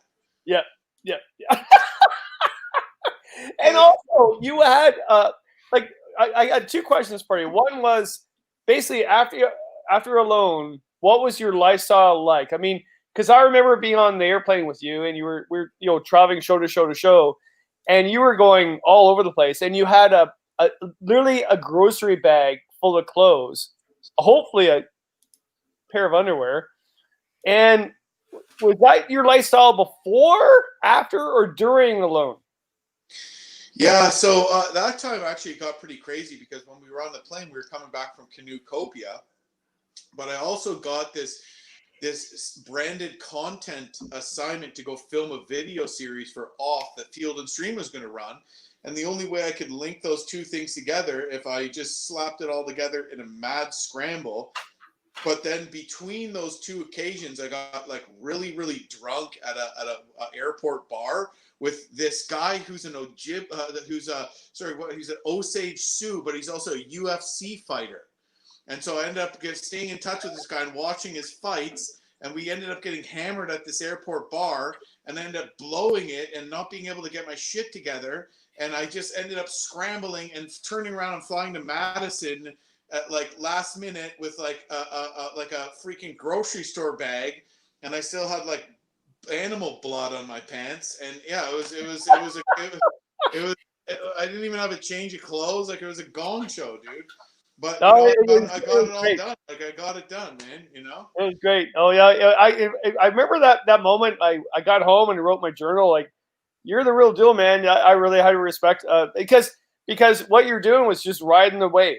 You're riding the wave at the moment, right? And you just came back from this big event, and you're doing all this world traveling, and you had a bag of clothes. Was that the whole underwear discussion there that you guys had on the plane? It's once you can survive in the wilderness, the hell do I need anything? Like, I travel heavy when I'm going, solo to Moosonee, but I don't need to bring shit when I'm traveling on a plane from city to city. Like, I mean, there's stores around and stuff, Oh no! If anybody ever comes up to me and says, "Well, how does this Jim Baird do this stuff?" The Scottish sort of Baird do this stuff. It's like, well, he travels just with a bag of clothes, so I'm pretty sure mentally he's strong fortitude to go into the wilderness. So we're good. Well, you're probably right, but it's funny because I get the opposite when I'm traveling on canoe trips. I usually travel heavy. You do, man. You know what? You carry more gear on your trips solo than we carry for 4 guys at seas when we do like our big summer trip there. Like maybe now that I'm getting up there in age, you know how it is, guys. Maybe we just kidding. Maybe you guys can give me a few lessons, and I can maybe leave my axe and my frying pan, and I don't know, like do some things. I don't know what the hell to leave behind. How much of the gear do you not use when you're up there when you're on these? I use all of it, man. Yeah, absolutely. The generator. Generator. So everybody that's listening, Kevin's not joking. I actually did bring a small like 900-watt Yamaha generator, but the reason I had to do it was because I was filming a TV, like a show, and so the only way I could bring enough power to recharge drone batteries and everything. So like I basically wouldn't have gotten paid unless I brought a generator. That was the most ridiculous amount of stuff I've ever taken on a canoe. And it was like 16 days. And I took more on that canoe trip than I've taken on a 5-week canoe trip. So that was a really special example. That's crazy. All right. So the ultimate question though, Jim, because you've talked to me about it before, actually quite a while ago. So when's the Jim book coming out? Like, come on. You know what? It's crazy because actually you are one of the guys that inspired me to write a book. And then just the other day I was thinking I should write this because I've been reading a lot lately. I've been reading some cool books. I actually you kind of helped me along that path. And I talked with a publisher that wanted something a little different than what I wanted to do. I just don't know kind of where to start. I don't know how to what angle to do it on. And I can't type because my hand hurts like hell. I'm going to have to do the voice thing. I put an axe through my hand, for crying out loud. Well, that's the first chapter right there. You'd already written it. I'll type with one hand. Yeah. It really hurt bad. Yeah. Okay. Yeah. And chapter 2, do not bring a generator. Yeah. Chapter 3, don't go walk across the ice at Canoecopia and hope you get across to go in. What happened that night? You rambled across open water or something like that. Well, no, there was plenty of ice on the lake, and I was with some guys from Frost River Packs or whatever, and Matt Olson. And this guy was just cool as a cucumber. We're like, are you sure the ice is safe? He's like, oh, yeah, it's 100% safe. And he was right. We just walked back, went for an epic trek. Matt Olson didn't talk to me for quite some time after that. But, it worked out really good. And I don't know when the book's coming out, Kevin, but it's gonna come out, man. I love writing. I really enjoy it. You still got one hand. You're good. I still got one hand. Exactly. Okay, don't hold back. Yeah. Jim, really quick, Canoe Hound Adventures was one. How many days were you on alone? Canoe Hound Adventures. That's okay. That's you. How many days were you on alone? You sneaky old dog. Okay, That's so good. I was on alone for 75 days. Okay. Sorry, I forgot. I just want to make sure I get the right answer, right? So, Nate, get Jim another beer. He's asking questions too intelligently. Actually, I had one thing that a kind of beer that I enjoy is called Train Trestle IPA. So I wasn't into the IPAs, but I started drinking this one, and I like it. You gotta be careful because it's like 6%, but it's a Perry Sound beer. Tried out Perry Sound. Never met the guy. No sponsorship involved here. But the guy's this badass canoeist. The owner, one of the co-owners, is a whitewater paddler, and he paddles all the rivers right around the Manitowoc, the Mag, right past my house, and all that kind of stuff. So yeah, for sure, he is. Hopefully, I get to enjoy one of those with him one of these days. Oh, Jim, Matt's got a question. Like, watch Matt. I don't know if you know him. Oh. He never stops. He never shuts up. He's very talkative. I talk way too much all the time. Kevin, you can stick around if you want to wait around for the green room, or if you want to stay. Yeah, I'll drop out for you. Okay, but stick around for the green room. Change your underwear. Yep. Matt, Hahn, how you doing, buddy? Good to see you. I'm doing well. How are you doing? I am living the dream. Like I said before to Ari, look what I got on the show, all right? Nate brought me a beer, man. Yeah. Hey, Nate. Nate's It's a short walk down to my place, Nate. Good choice. Hey, Matt, how's it going, man? It's going well. How's it going for you? It's good. I'm enjoying my time here on this Canoe Hound show, actually. I would have done it earlier if I knew it would have gone this well. We're all enjoying watching it, that's for sure. Thanks. So my question for you is, what's next? Where are you going? Like, what's your next biggest trip? Well, I'm gonna bring the family on a road trip to the Yukon, and we're going to in February, March, and we're going to like camp out along on the Alaska Highway and like live out of a trailer in the winter and ice fish and stuff like that. I'm going to meet up with some friends there. We're going to go hunting. I'm going to go dog sledding. I'm going to go ice fishing. I'm going to live in a remote trapper's cabin for a couple of weeks. And then this summer, because, I don't know how much more time I'm going to be able to do something like this, but I am going to do probably a fairly insane canoe trip. So my plan is to go from the Yukon-Mackenzie Divide, Kugluktuk, via the Natlakeel, Mackenzie, Great Bear River, Great Bear Lake, Sloan River, another river I forget the name of, the Coppermine River, all the way to Kugluktuk. So that's a two-month trip. I'm going to try to do it in 1 month. So probably about 5 weeks. Yeah, probably about 5 weeks. And I'm going to most likely do it solo unless my brother Ted wants to do it. So my brother Ted, I'm like, I got a 1 month trip. Ted, you in for a 1 month trip? He's like, absolutely, Jim. And I pitch him on this 1 month trip. He says, Jim, this sounds great. The only problem is this is a 2 month trip.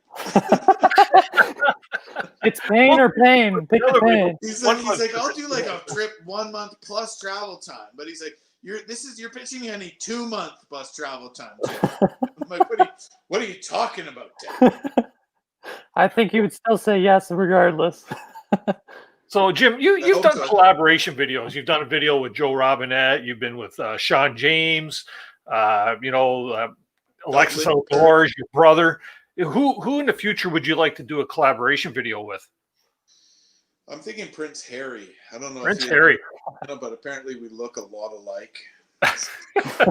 Meghan Markle kind of looks like Tori. They're like the better looking, richer versions of us. I don't know, man. I mean, I'd be open with doing collaboration for anybody. I just like to collab with people that I like to hang out with and that have like-minded people, you know what I mean? So I'll probably be hoping to do some more stuff with Joe, definitely obviously with Ted. We'll see about Sean. He's going through a big transition right now as well. But I mean, what's his name there? Jonathan Ontario, backcountry angling. He's doing some pretty cool stuff that I like. Obviously, Kevin is doing some pretty neat stuff. Frank Wolf, he's doing some YouTube stuff right now as well. And there's probably a few other people that I can't think of that have also done some really cool stuff. So all of those people too. What's your idea of a leisurely trip?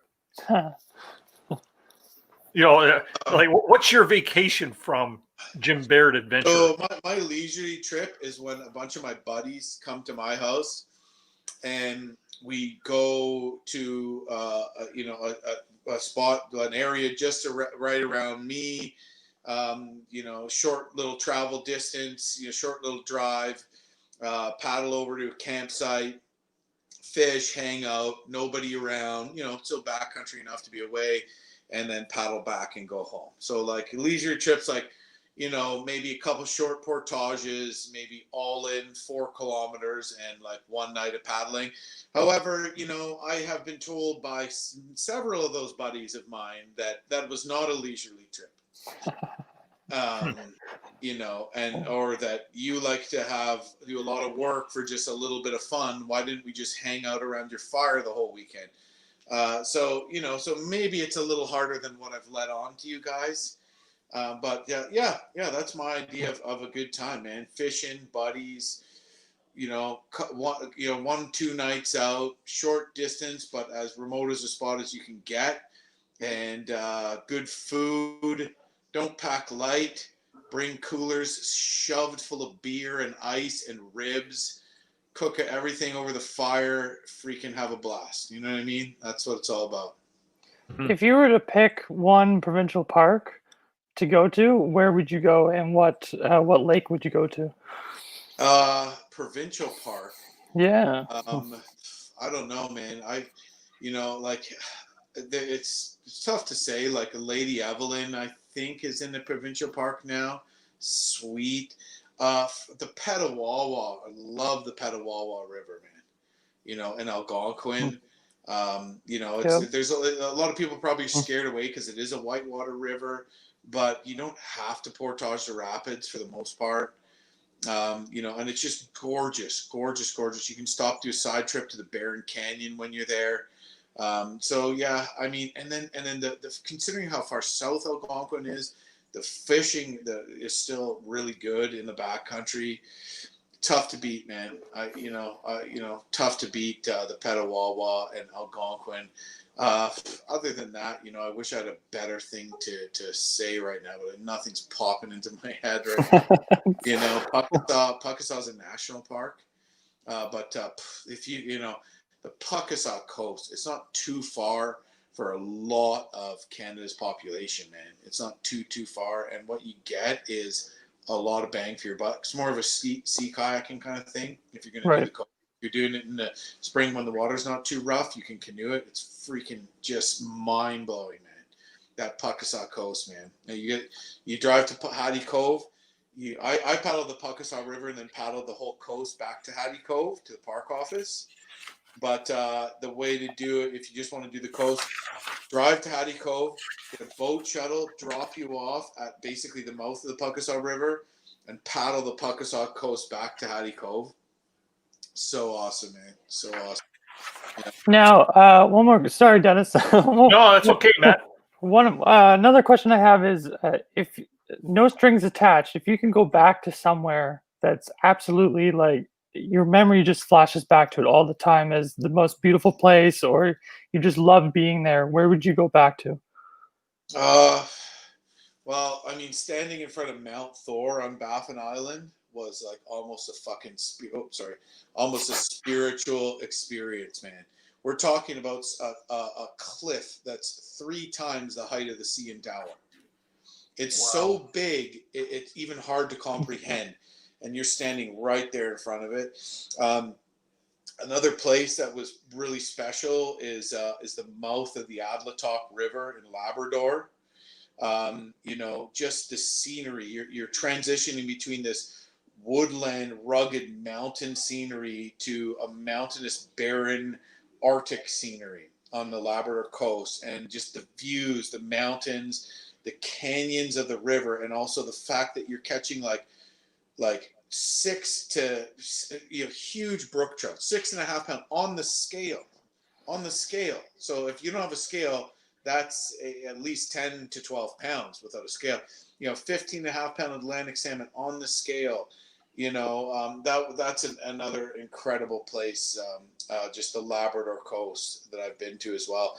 Also the northern rainforest in northern BC and Alaska. You know, up by Wrangell, that's an incredible place as well. So yeah, tough to narrow it down, man, I guess. But I don't know what my one answer would be, but I know Baffin Island's definitely up there. That's pretty cool. Don't go away, Matt. Okay. I wanted to pop a question up here from Cool Quest. And Jim, what was it like to do filming your Yukon? Keel Pardon? Ice Cap, man. That was a crazy place that I would go back to. I didn't realize how massive those mountains, the biggest mountains in Canada, are in the Yukon. Yeah. What would you like to do the filming? Sorry, Dennis, of your Yukon trip, time, batteries, etc. I've done so much filming that it's almost becoming a little bit like strategic to me, right? So that it's not so stressful. But the thing that stresses me out about it is like always having to swap out GoPro batteries and memory cards. Yeah. The pain in the ass. How I keep them charged is I bring a big Anchor battery that's pre-charged, and I bring a lot of pre-charged camera batteries, and then I have a big folding solar panel that just pre-charges that big Anchor battery, so then I could then recharge all the other batteries. And usually, you know, a lot of the time I have more issues with running out of memory cards than I do with running out of batteries, right? So Yeah. I got to switch the camera around a lot. So some people say, Jim, you had a camera crew there. It's like, because like you have all these angles. Well, you know, I don't show myself putting the canoe down, changing my bracket on the canoe to a different spot, and then picking the canoe up and carrying it again. I just do that a bunch of times and then cut between all those angles. You know what I mean? So you got to suspend disbelief a little bit. So sometimes I'll show a little bit of the camera work behind camera, but yeah, it's a lot more work to be thinking about this. And one of the things that negatively takes away from filming is that you stop being as in tune with nature. I've noticed, I'm sure there's a workaround for this, but you stop being as in tune because you're so worried about camera batteries and making sure that you are fulfilling the needs of your sponsors, you know, the people that make this possible and that are giving you this awesome gear that make the whole thing worthwhile, as well as, you know, running out of batteries, getting shot. What's the story? So when you go out there, this is not scripted. So when something happens, you got to start following that. A lot of time it's scary to put all your time in following how this story's unfolding because it might unfold into a failure. And you got to show that. You know what I mean? So now you're worried that you're going to fail and everyone's going to see. And that's what happens. And that's how it is. But while you're doing all this with the cameras, you're not as in tune. So I remember at one point I could tell, I could just feel that we were going to see an animal, you know? And I said, shit, this is happening. This keeps happening. I'm going to start saying it, right? Just to call myself on it. I'm going to start saying it. So I start saying, we're going to see an animal right now. And then you'd see it. And I remember when I started dating Tori, she was like, oh my God, this guy's like Obi-Wan Kenobi or something like that. And then when I got more and more to filming all my trips, I'm too focused on following the story and filming that I've kind of lost, or I'm not connected into that sixth sense with my surroundings as much anymore, where I don't just get that feeling something's looking at me. I think we're about to see an animal right now. You know what I mean? Which is a sixth sense, if it even is a sixth sense, that we all have that we don't really understand. And that's something that I've almost lost, or that I'm not connected to on my trips. And I think that's kind of sad and good, I suppose, good problem to have, because I get to do what I'm doing for a living. But that's one of the things I don't like about having to film everything. Right. So would you ever do a trip without filming it, or has it just become too much a part of you? I do trips without filming. Yeah, well, it has been for sure. And now part of the problem, like when you're a photographer, it's like, can you appreciate shit anymore when you just like, oh, you're like, oh God, this beautiful herd of caribou. I didn't have my camera. Damn it. It's like, Yeah. you know, now you're not even enjoying it. It's like, no, like there's honestly a reason to go out there without a camera. So then you don't have to be like, I got to go rush and get my camera because I got to get a picture. No, just enjoy it in the moment. And yeah, I think there's something to be said with doing stuff without filming. A lot of the time I do enjoy, like they say, like the best time to film something is the one you least want to. Yeah. So A lot of the time the camera just comes out when you're around the fire hanging out and not on the tough parts. And when you pull the camera on those tough parts, that's when it's the best. So I would encourage people that are into filming their trips to bust the camera out when they least want to. And the incentive behind that is to remember that you will never regret it, right? So when you bust out when you least want to, in the long run, you'll feel way better that you did that when in the moment you don't feel like it. Yeah, there's somebody I know very well who says no one ever films adversity because they're more concerned about themselves than anything else. And at the end of it, like you go home and you watch it and you're like, man, that moment was really cool, and you never regret capturing that moment. Honestly, Matt, you said it perfectly right there. And one of the things when we all went to this boot camp for Alone, one of the things they gave us cameras and they kind of set us apart to do different tasks and got us to film that. And they watch us and they watch the footage. And one of the main things, I think personally, this I'm not proven, but one of the main things that was important to them is being able to get people in the show that could actually show their experience. You know what I mean? So you could be the best survivalist ever, but are you really the best survivalist ever if no one ever sees where your mistakes are? So you had to be able to show failure, or else you probably wouldn't get on the show. If the camera just went off whenever things aren't going well, when the camera's not rolling shows a lot too, right? So that's one of the things that I think is important, and being able to show when you blow it, because dude, at the end of the day, everyone blows it. You know what I mean? And so it just makes it more relatable, you know? Brad Jennings. Brad Jennings. How's it going? Look at the beard on this guy. God, really quick before we get going, I just want to throw a plug out there. Brad had a premiere on tonight, and after this live stream tonight, go on over and check it out. Brad could either tell us a little bit about it, or you keep the surprise and go and watch the show. So I've done some collabs with Brad, Dennis? So we did the Upper Mag there. Yeah. We're supposed to do another one, Brad? So Brad's Explore the Backcountry. Check out his channel. But we did the Upper Magnetawan, bombed a bunch of rapids, great times. And we were supposed to do a pack rafting trip this spring, but COVID kind of scratched that. Yeah, and that one's going to be cool too. That's bushwhacking with Jim through the woods there with the pack raft. Get nice spring flows and go down some of these like tiny rivers that no one will ever get a boat in. Maybe the fishing will be unreal too. Totally, buddy.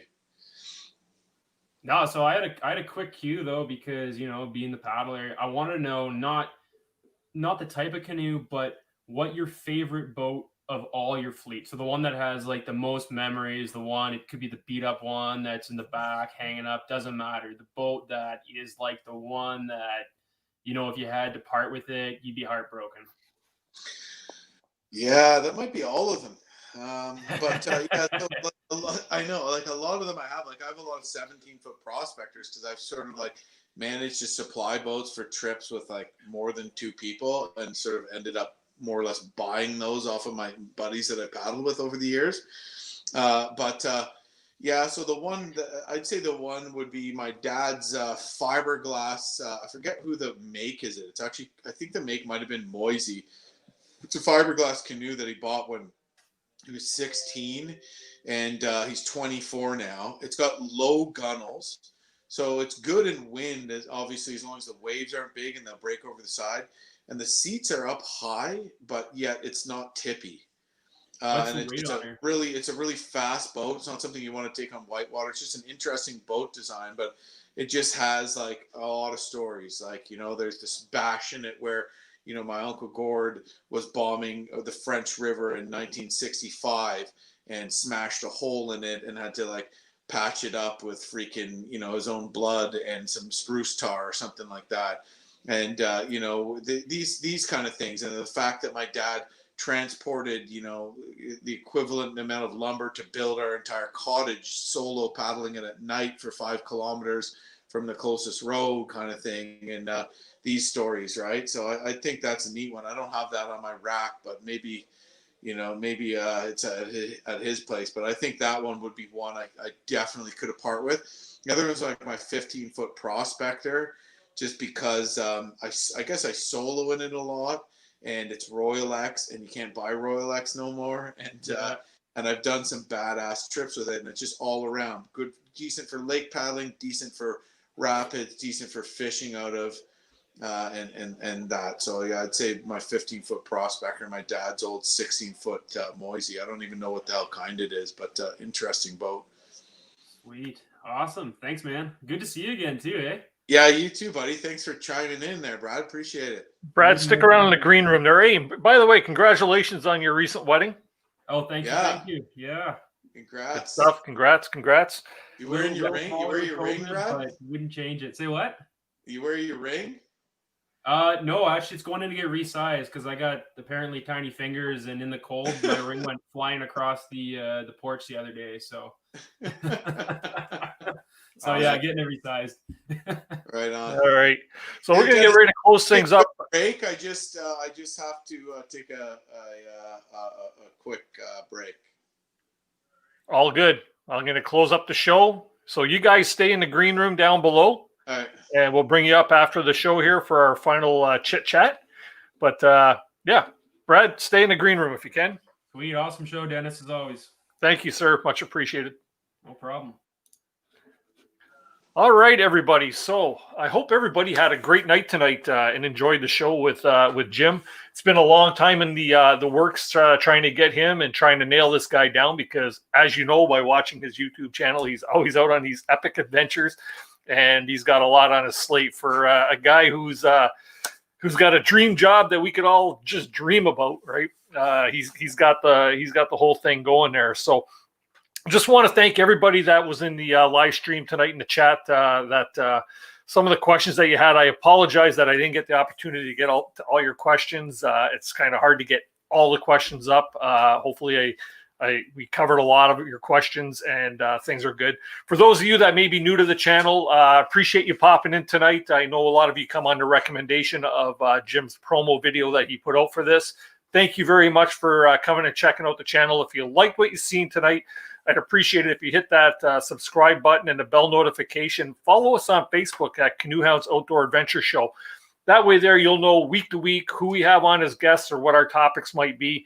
We do run weekly every Tuesday evening at 7 p.m. Eastern Standard Time, and we'd love to have you all in the audience here and participating in the show. Special thanks to everybody who actually came on screen and asked their questions of Jim. That's what we like to see. We like to see the interaction on this show, and that's what we want to see from week to week. So next week, when we get our guests, I'm still working on trying to get everything nailed down for next week. So I will make that announcement on my Facebook page throughout the week. Follow me on Instagram at CanoeHound Adventures, at CanoeHound Adventures. We do have, we're just gearing up for doing a giveaway on Instagram. So you will see that coming up here probably within the week. We got some really cool swag that we're going to be giving away there. We are approaching also through the Christmas holidays. We will be celebrating our 50th episode. I'll give more details on that on our Facebook page as well. Yes, 50 episodes already. And if you want to catch up on some of the past episodes, you can go to CanoeHound Adventures after you subscribe, and then you could actually go on there and you could check out some of earlier this season. This is episode number 9. We've got 38 episodes from last season on there. We've got all kinds of fantastic guest topics, and yeah, it's really good. If you want to check out Tori Baird's interview, that was a few weeks back. You could see and learn a bit more about the woman behind tonight's guest. And if you want to some information on Ted Baird, who was Jim's cohort there in Alone Season 4, co-winners, they survived 75 days out there. 75 days. So, you know, I don't know if that's got any importance or whatever, but 75 days they spent out there. We had an interview with Ted Baird last season, him and his wife, Heather, and that was a really fun evening as well. So by all means, check that out. Anyways, I just want to pull Jim back up here on screen. Here he is here. He just come back from his men's room break. Jim, thank you very much for joining me tonight, man. It's like I said in my comment below in the stream, I'd be lying if I said I wasn't excited for this show. It was so nice to meet you. I met you at the Winter Symposium and stuff like that. That was pretty short-lived, but it was great to hear some of your stories and have a good one-on-one with you. Yeah, Dennis, you're a great guy. Yeah, like it's been a while since we first chatted about this, so I'm super stoked that we finally got this to kind of come together. And also got a chance to actually speak and connect with a few of your followers and my followers too, and see them and actually talk to them. That's really cool, and hopefully spread a little bit of the mystique and excitement and passion about exploring remote areas of the wilderness, etc. And I hope we both get more followers, more people that we can interconnect with over this whole thing, and hopefully do it again sometime too. Yeah, thank you, man. You know what? My channel is small fry compared to yours. And you're doing a great job, man. I enjoy your content so much. Keep it up, man. And you know what? No more of them bad accidents, eh? We want to see Jim Baird here on YouTube for a long time. You know, one thing about less than a year and a half ago, when I was hanging out with Kevin Callan, when I test paddled that Bob special, I did a whiskey fireside chat with Kevin Callan. Anybody here that wants to check out Kevin Callan's channel, The Happy Camper, he did an interview with me, and at that time I had 3,500 subscribers. And Kevin asked me, what's going on? Like, why don't you have more followers? And I said, I don't know. I guess I just only started kind of trying to pump my YouTube channel and subscribers. And here we are, like a year and a half later, and I have 38,000. And I'm hoping that I can just engage more people and get more, entertain more people through it all too. And next year maybe we'll be even more. So thanks everybody for your support, man. Appreciate it. Just check out my channel, means a lot to me. Thank you. Awesome. Thanks very much. Once again, everybody in the chat, thanks for coming out tonight. Good to see you all. Hope you all have a wonderful week. Hopefully you have some safe Christmas shopping because that season is coming up. Consider some Jim Baird swag. He's got all kinds of swag. If you go to his channel, you'll see the bar across there, shirts, hats, t-shirts, stickers, neat things like that. Canoe Hound Adventures, we also have a bunch of different swag things, great stocking stuffers. By all means, channel support goes a long way, especially for somebody whose job it is to explore and bring you great content. It takes a lot. I know just from my experience doing editing, Jim, you must do a lot of editing hours at home. Quite a bit, especially when, I'm not the best on like sitting there and concentrating when you have all the distractions of a family and, you have a potential ADD case and these kind of things. It's tough, man. But at least it's a creative outlet and it gets me to go out there more. I love looking at that finished piece and sharing with people after I do the editing. So it's worth it. That's awesome. All right. So thanks again, everybody. Have yourselves a great week. We'll see you next Tuesday at 7 p.m. Eastern Standard Time. And in the meantime, remember, keep the adventures alive. Take care. God bless.